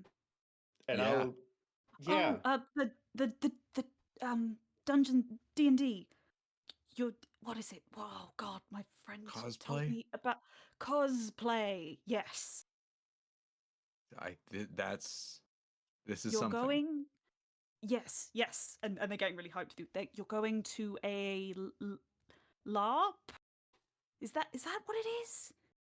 Yeah, something like that. Yeah.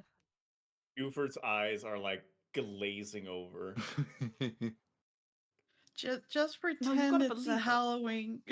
Just pretend it's a Halloween costume, buddy. How close are we to Halloween currently? It is currently November. Yeah, you know what?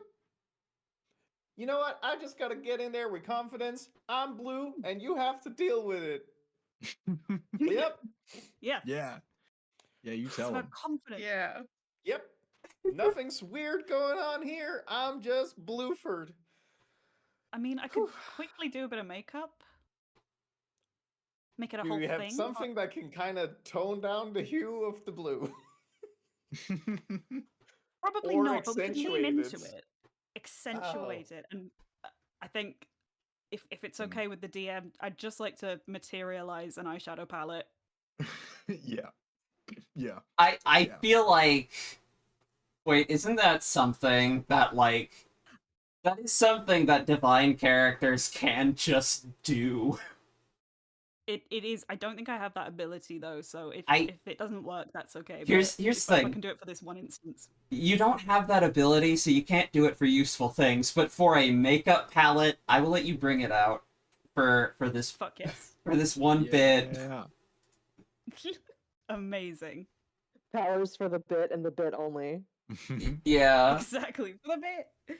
And I think Glamour's just gonna supernaturally quickly do like a very bold, like glittery blue eyeshadow and some liquid liner or something. It just full like.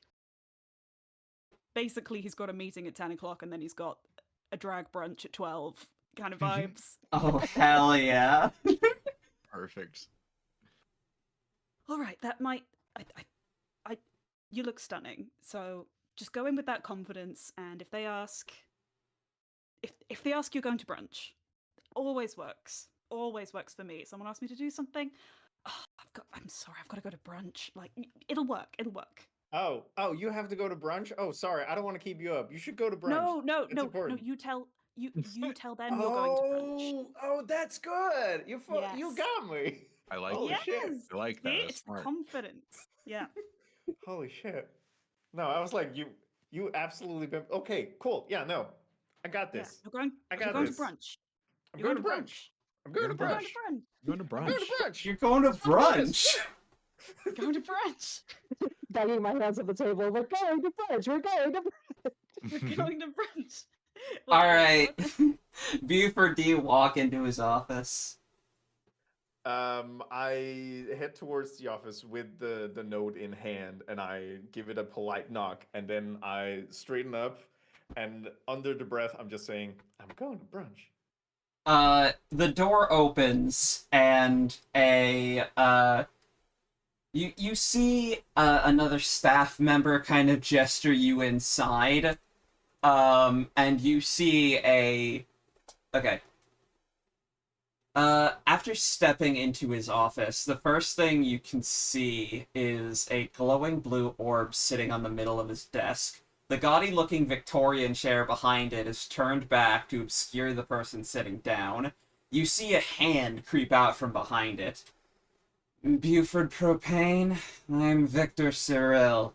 You had some concerns to address, and I'm beyond curious about more than a few things, but firstly, for clarity's sake, run me back through your proposal one last time. Oh, yes. Hi. My name's Buford. Interested in local history. Sorry, I feel it's a little bit. I feel like I'm talking to the back of a chair, and it's a little. Can I sit? Can, sorry. Oh, yes, turn around, feel free. And then he spins his chair around, and his garb is certainly unexpected, as he appears to be some form of. He appears to be wearing some form of LARPing wizard's outfit. Um, Amazing. including hat. Beyond that, his face is odd. You can barely focus on what it looks like. Also, here's clip art of a wizard. Um, I did not Wizard. I did not draw Victor. Listen, I want clip art of wizard. Okay. But beyond that, his face is odd. You can barely focus on what it looks like. First, his nose is small and dotted with freckles, then it's long and crooked. His skin changes shades, his eyes change shape. Did he always wear glasses? Are you going face blind? No. Eventually his face settles in place, an olive complexion with green eyes and freckles. He has brown hair about the same length as yours, but slicked back. So what can I help you with? What are you wearing? The strange garish man asks. I'm going for brunch later. Ah, I say this as though it's the most natural thing, and I sit down in the chair and cross my legs and I- hands crossed. I've been to a fair amount of brunches in my day. We got So you understand. Yeah, but as I mentioned, I'm kind of a local history buff, so I had a couple of questions that would, again really appreciating that you would take the time. I'm like blinking because the whole face shifting like was kind of a strain. um, so you mentioned your name was Victor Cyril. Is that your full name, or is that like a big old family name, or like what's going on there? Victor Cyril is my full name. Interesting. How long have you been the owner of this establishment? By the way, love. Buford stops himself from saying that he loves the waffle machine. I love those sausages you had. I well, we do buy those from the grocery store. I'm Ooh, glad you like them. thank you. Well, Sorry, but yeah, but how long have you been the owner of this establishment? I heard that it might have been like a family thing. well, it was a family establishment, but you see, the last son was not so easily swayed by familial connections and way more easily swayed by monetary ones. Oh, interesting. I'm writing like murder and circle around it in my little notepad. It's like, oh yeah, it's very interesting. Oh, okay, so I see you're a new owner. Well, I guess the next obvious question is that, like, as the owner of this place, like, what would you say makes your place unique? Well, hmm. Well, first of all, after purchasing it, I made a lovely amount of refurbishments. Firstly, the name. Secondly, the staff. Thirdly, the decor. Hmm. Everything has been specifically changed to my specifications. Everything you see around here is my vision. I Oh. I always keep things exactly how I want them to be. Oh, that's very interesting. I'm writing like sociopath in the notepad. um, yeah, no, I kind of want to go around on that one. So you said the interior decorations, like to your specification. Um, I'm more of like I'm a really big fan of like exterior decoration, and the one thing that I really been loving about this place is what I'm loving about this Kentuckian architecture is the amount of gargoyles, and I'm like looking at them for a reaction. So there are just gargoyles as decoration, by the way. Yep. He does, like, you know, he does, like, laugh a bit and say, like, ah, yes, we have them in the lobby, we have them in the stairwells, we have them in the kitchen as well. They're everywhere. I love gargoyles. They're so... They just do exactly what you need them to, you know? Yeah, they really fulfill an architectural space. Definitely. Yep. Yep. Yep. Yep. Yep. Making my notes. Um. Yeah. No. I think I don't have that many more questions, but if you want to go on a small I don't know monologue, that's like your prerogative. Why did you choose this city?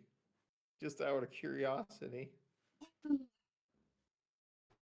Well, let's say I have business here. Oh, You know? interesting. Like business for a long time, or are you like you're making it sound like it's other than this establishment, which by the way, love again the sausages. Oh, But if you have yes. This establishment is, of course, very important to me, but, well, let's just say there's something close by that is... Let's just say another property is very much intriguing to me. oh, so you're like into real estate. I heard there's good money in that. That's like good for safety of the future and of economics and things. Very good money in real estate. Very good benefits to Mm. a lot of the plans that I have. What sort of benefits are we talking here? Oh, long life. Um, No, infinite. yeah, no, that's fine. You don't have to say more. Listen, living a long and prosperous life is like all we can ask for in like this beautiful world of ours. Right, okay. Like knocking the table twice. I think I've gotten all the like historical information that I need. Um this has been wonderful. You're a very fascinating person.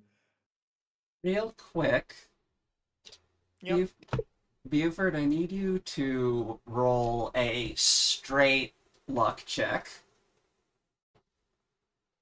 Do I add anything to that? You do not. Okay. Just making sure. Hey, I get some more experience with this 5. Oh, hell yeah.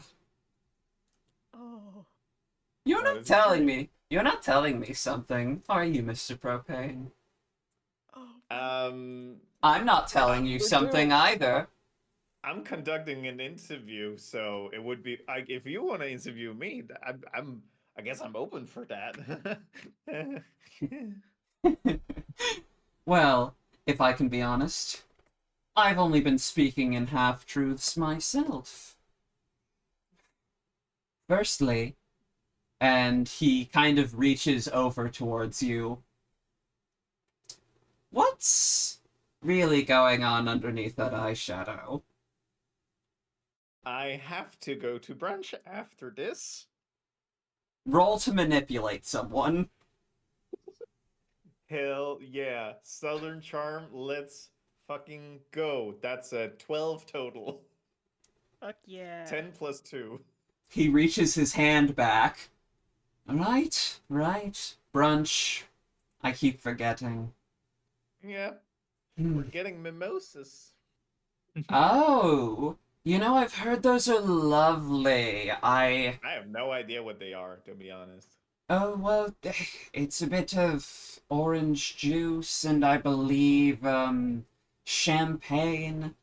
Uh, rather decadent. I don't drink champagne myself. It's a little too dry for me, but, uh, it's, it's rather nice for some of the more fancy folk out there.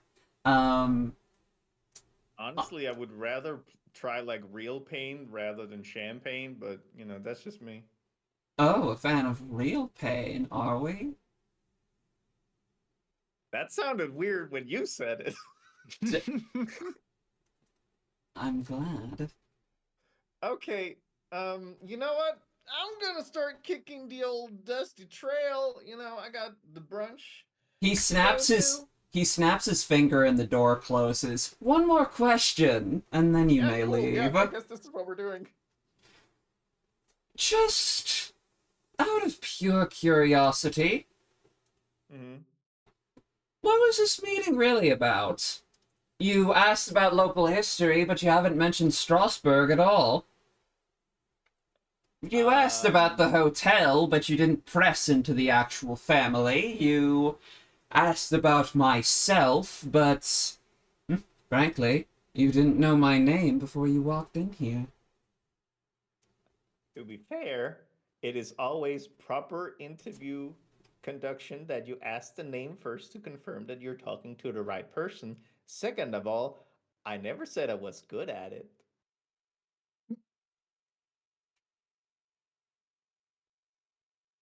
So, what you're saying is that you're not a fake, you're just an idiot.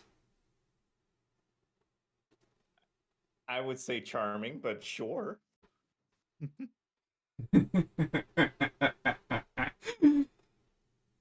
Mr. Propane, you're very interesting.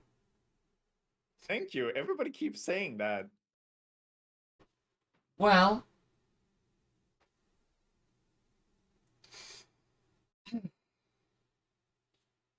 I have no reason to keep you any longer. You, Good, I agree. let him out. On the way out, I would like to use oops. If I want to stumble across something important, tell the keeper. You will find something important and useful, although not necessarily related to your immediate situation. Alrighty.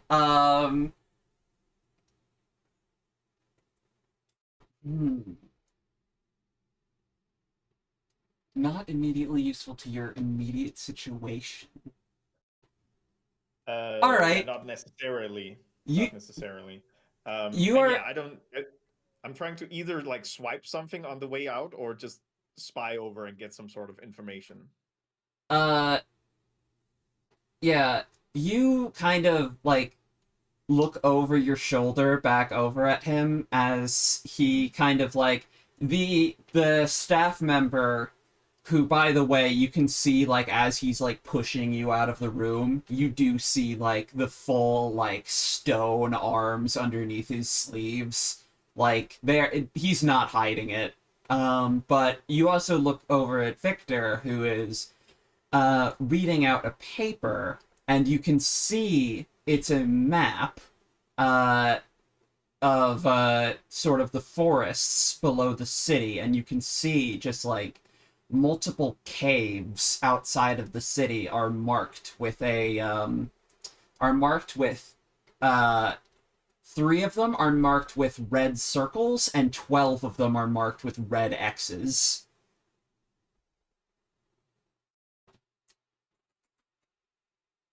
Okay.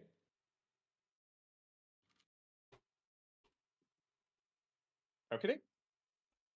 I will let I will let myself be escorted out.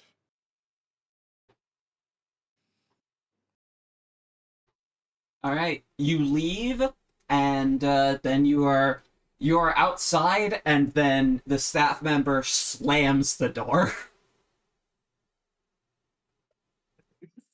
I am I'm I'm just I'm assuming like I don't know if somebody was like right outside the door or very close by. I guess Sparky was very close by. I'm pretty sure that we were all like Scooby Doo piled up against the door. Yeah. We were like Yeah. just outside the back door, kind of hiding. It's Yeah. like, I am very mechanically walking away, saying like, "Man, he was very normal." As I'm like walking further away. I should get Victor off the screen.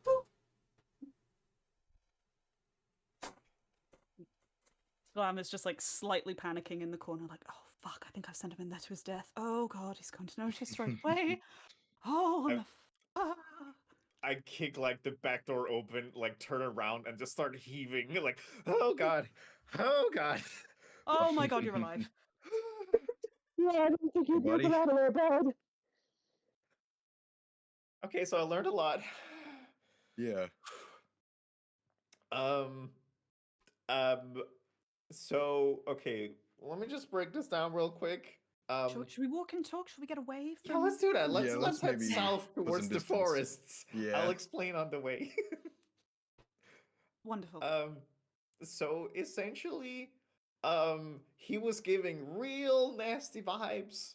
And he was, I don't know how to say this. He was cartoonishly villainy. he What I can surmise, he didn't say any of this directly, but I think he saw me as such a low threat that he was basically just telling me shit, which is great. Um, he seems to be a very powerful wizard. And he was straight up just wearing like the cloak and the hat and everything. So glamour, I think that's your guy. But at the same time, he came to this place to look for something, and he's been looking for something in caverns in the forest where the Revenant is. He already checked 12 of them, and there are 3 left. And he didn't kill me, but he was so close to start just ripping my head off. But I'm fine. I'm so good. Can we go for brunch? I think as you're saying that, like, Glam is kind of like staring off a bit, and just a look kind of crosses their face for a second, and then they blink and they look at the word brunch. They just sort of shake themselves out of it, and they're like, I think that's a great idea. Let's mimosas. Do you Yeah. all drink? We can get some mocktails as well if you don't. Yeah. No, But let's. yeah, Let's do it. Let's go. let's get a drink. Let's get a Yeah. drink and figure out next steps. I Brunch think. somewhere that's not the place that we just currently are. Yeah, okay. Yeah. Although there is some very good waffles. No, we can get good waffles anywhere else. This is Kentucky. We're fine. Kentucky. Probably just whispered to him that I had trouble getting him on the plane here, and somehow have gotten away with just it being a drive in quotation marks to Kentucky. Yeah. All right. As you guys leave the hotel to go kind of find yourselves some drinks, we're cutting to a back alley on the other side of town where we see hold on, let me real quick look up a song that I need to play in just a second. Okay. Surrounded by fallen Yoros, Alan Foley's bloodied, still beating body lies hidden amongst the garbage. They slowly breathe in and out as they draw blood from the tips of their fingers to the edges of some of the nearby bills, and with a flash, a hole opens in the ground, and they are swallowed by a dark void. That's probably Huh? fine. It's fine. Yeah, it's totally fine. It's fine. Anyway, here's Ain't That a Kick in the Head by Dean Martin. Very nice. Hugh Tallis! Hey man, how's it going? Hollis, Oh, hey. what Hey, Hollis. happened?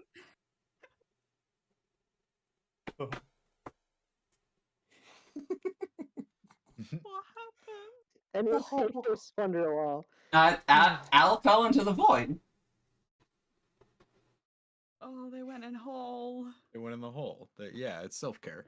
Don't worry about The Oh. self-care hole. What was the context sad. for what just happened? As far as you know, Al left to go get money, and they haven't been responding since.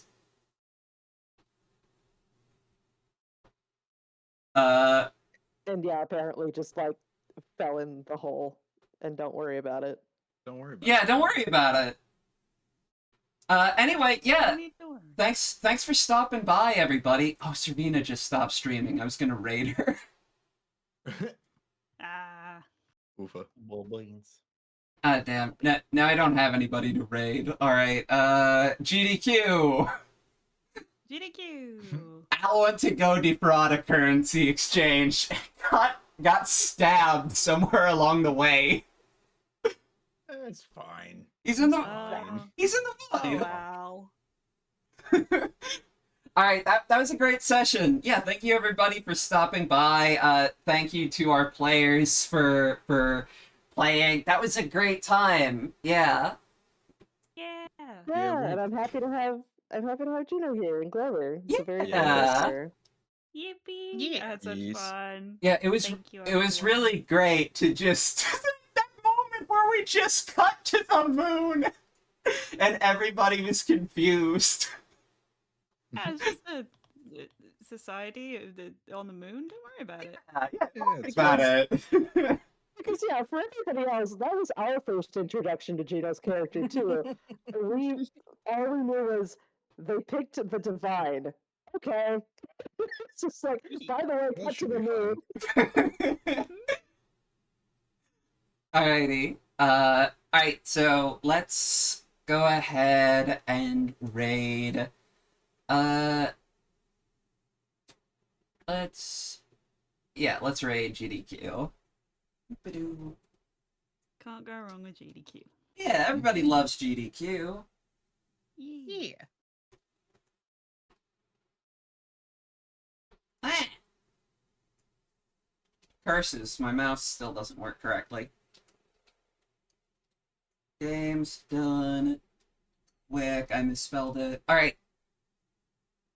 Alright, awesome. Alrighty, everybody. You hammed up that wizard weird. Thank you, thank you. You really did. That was very, very good. I've That been was so cool. I have been waiting to play Victor since I came up with the campaign. Oh, Okay. Lovesick, hi. Victor is one of Lovesick. the characters I was so excited about. Lovesick! Lovesick, your emote got approved! Look! Well, yeah. Woo yeah! Ooh, yeah. Alright. Bye everybody, thanks for hanging out! Bye, friends. Bye. Bye. Bye. Bye. Bye.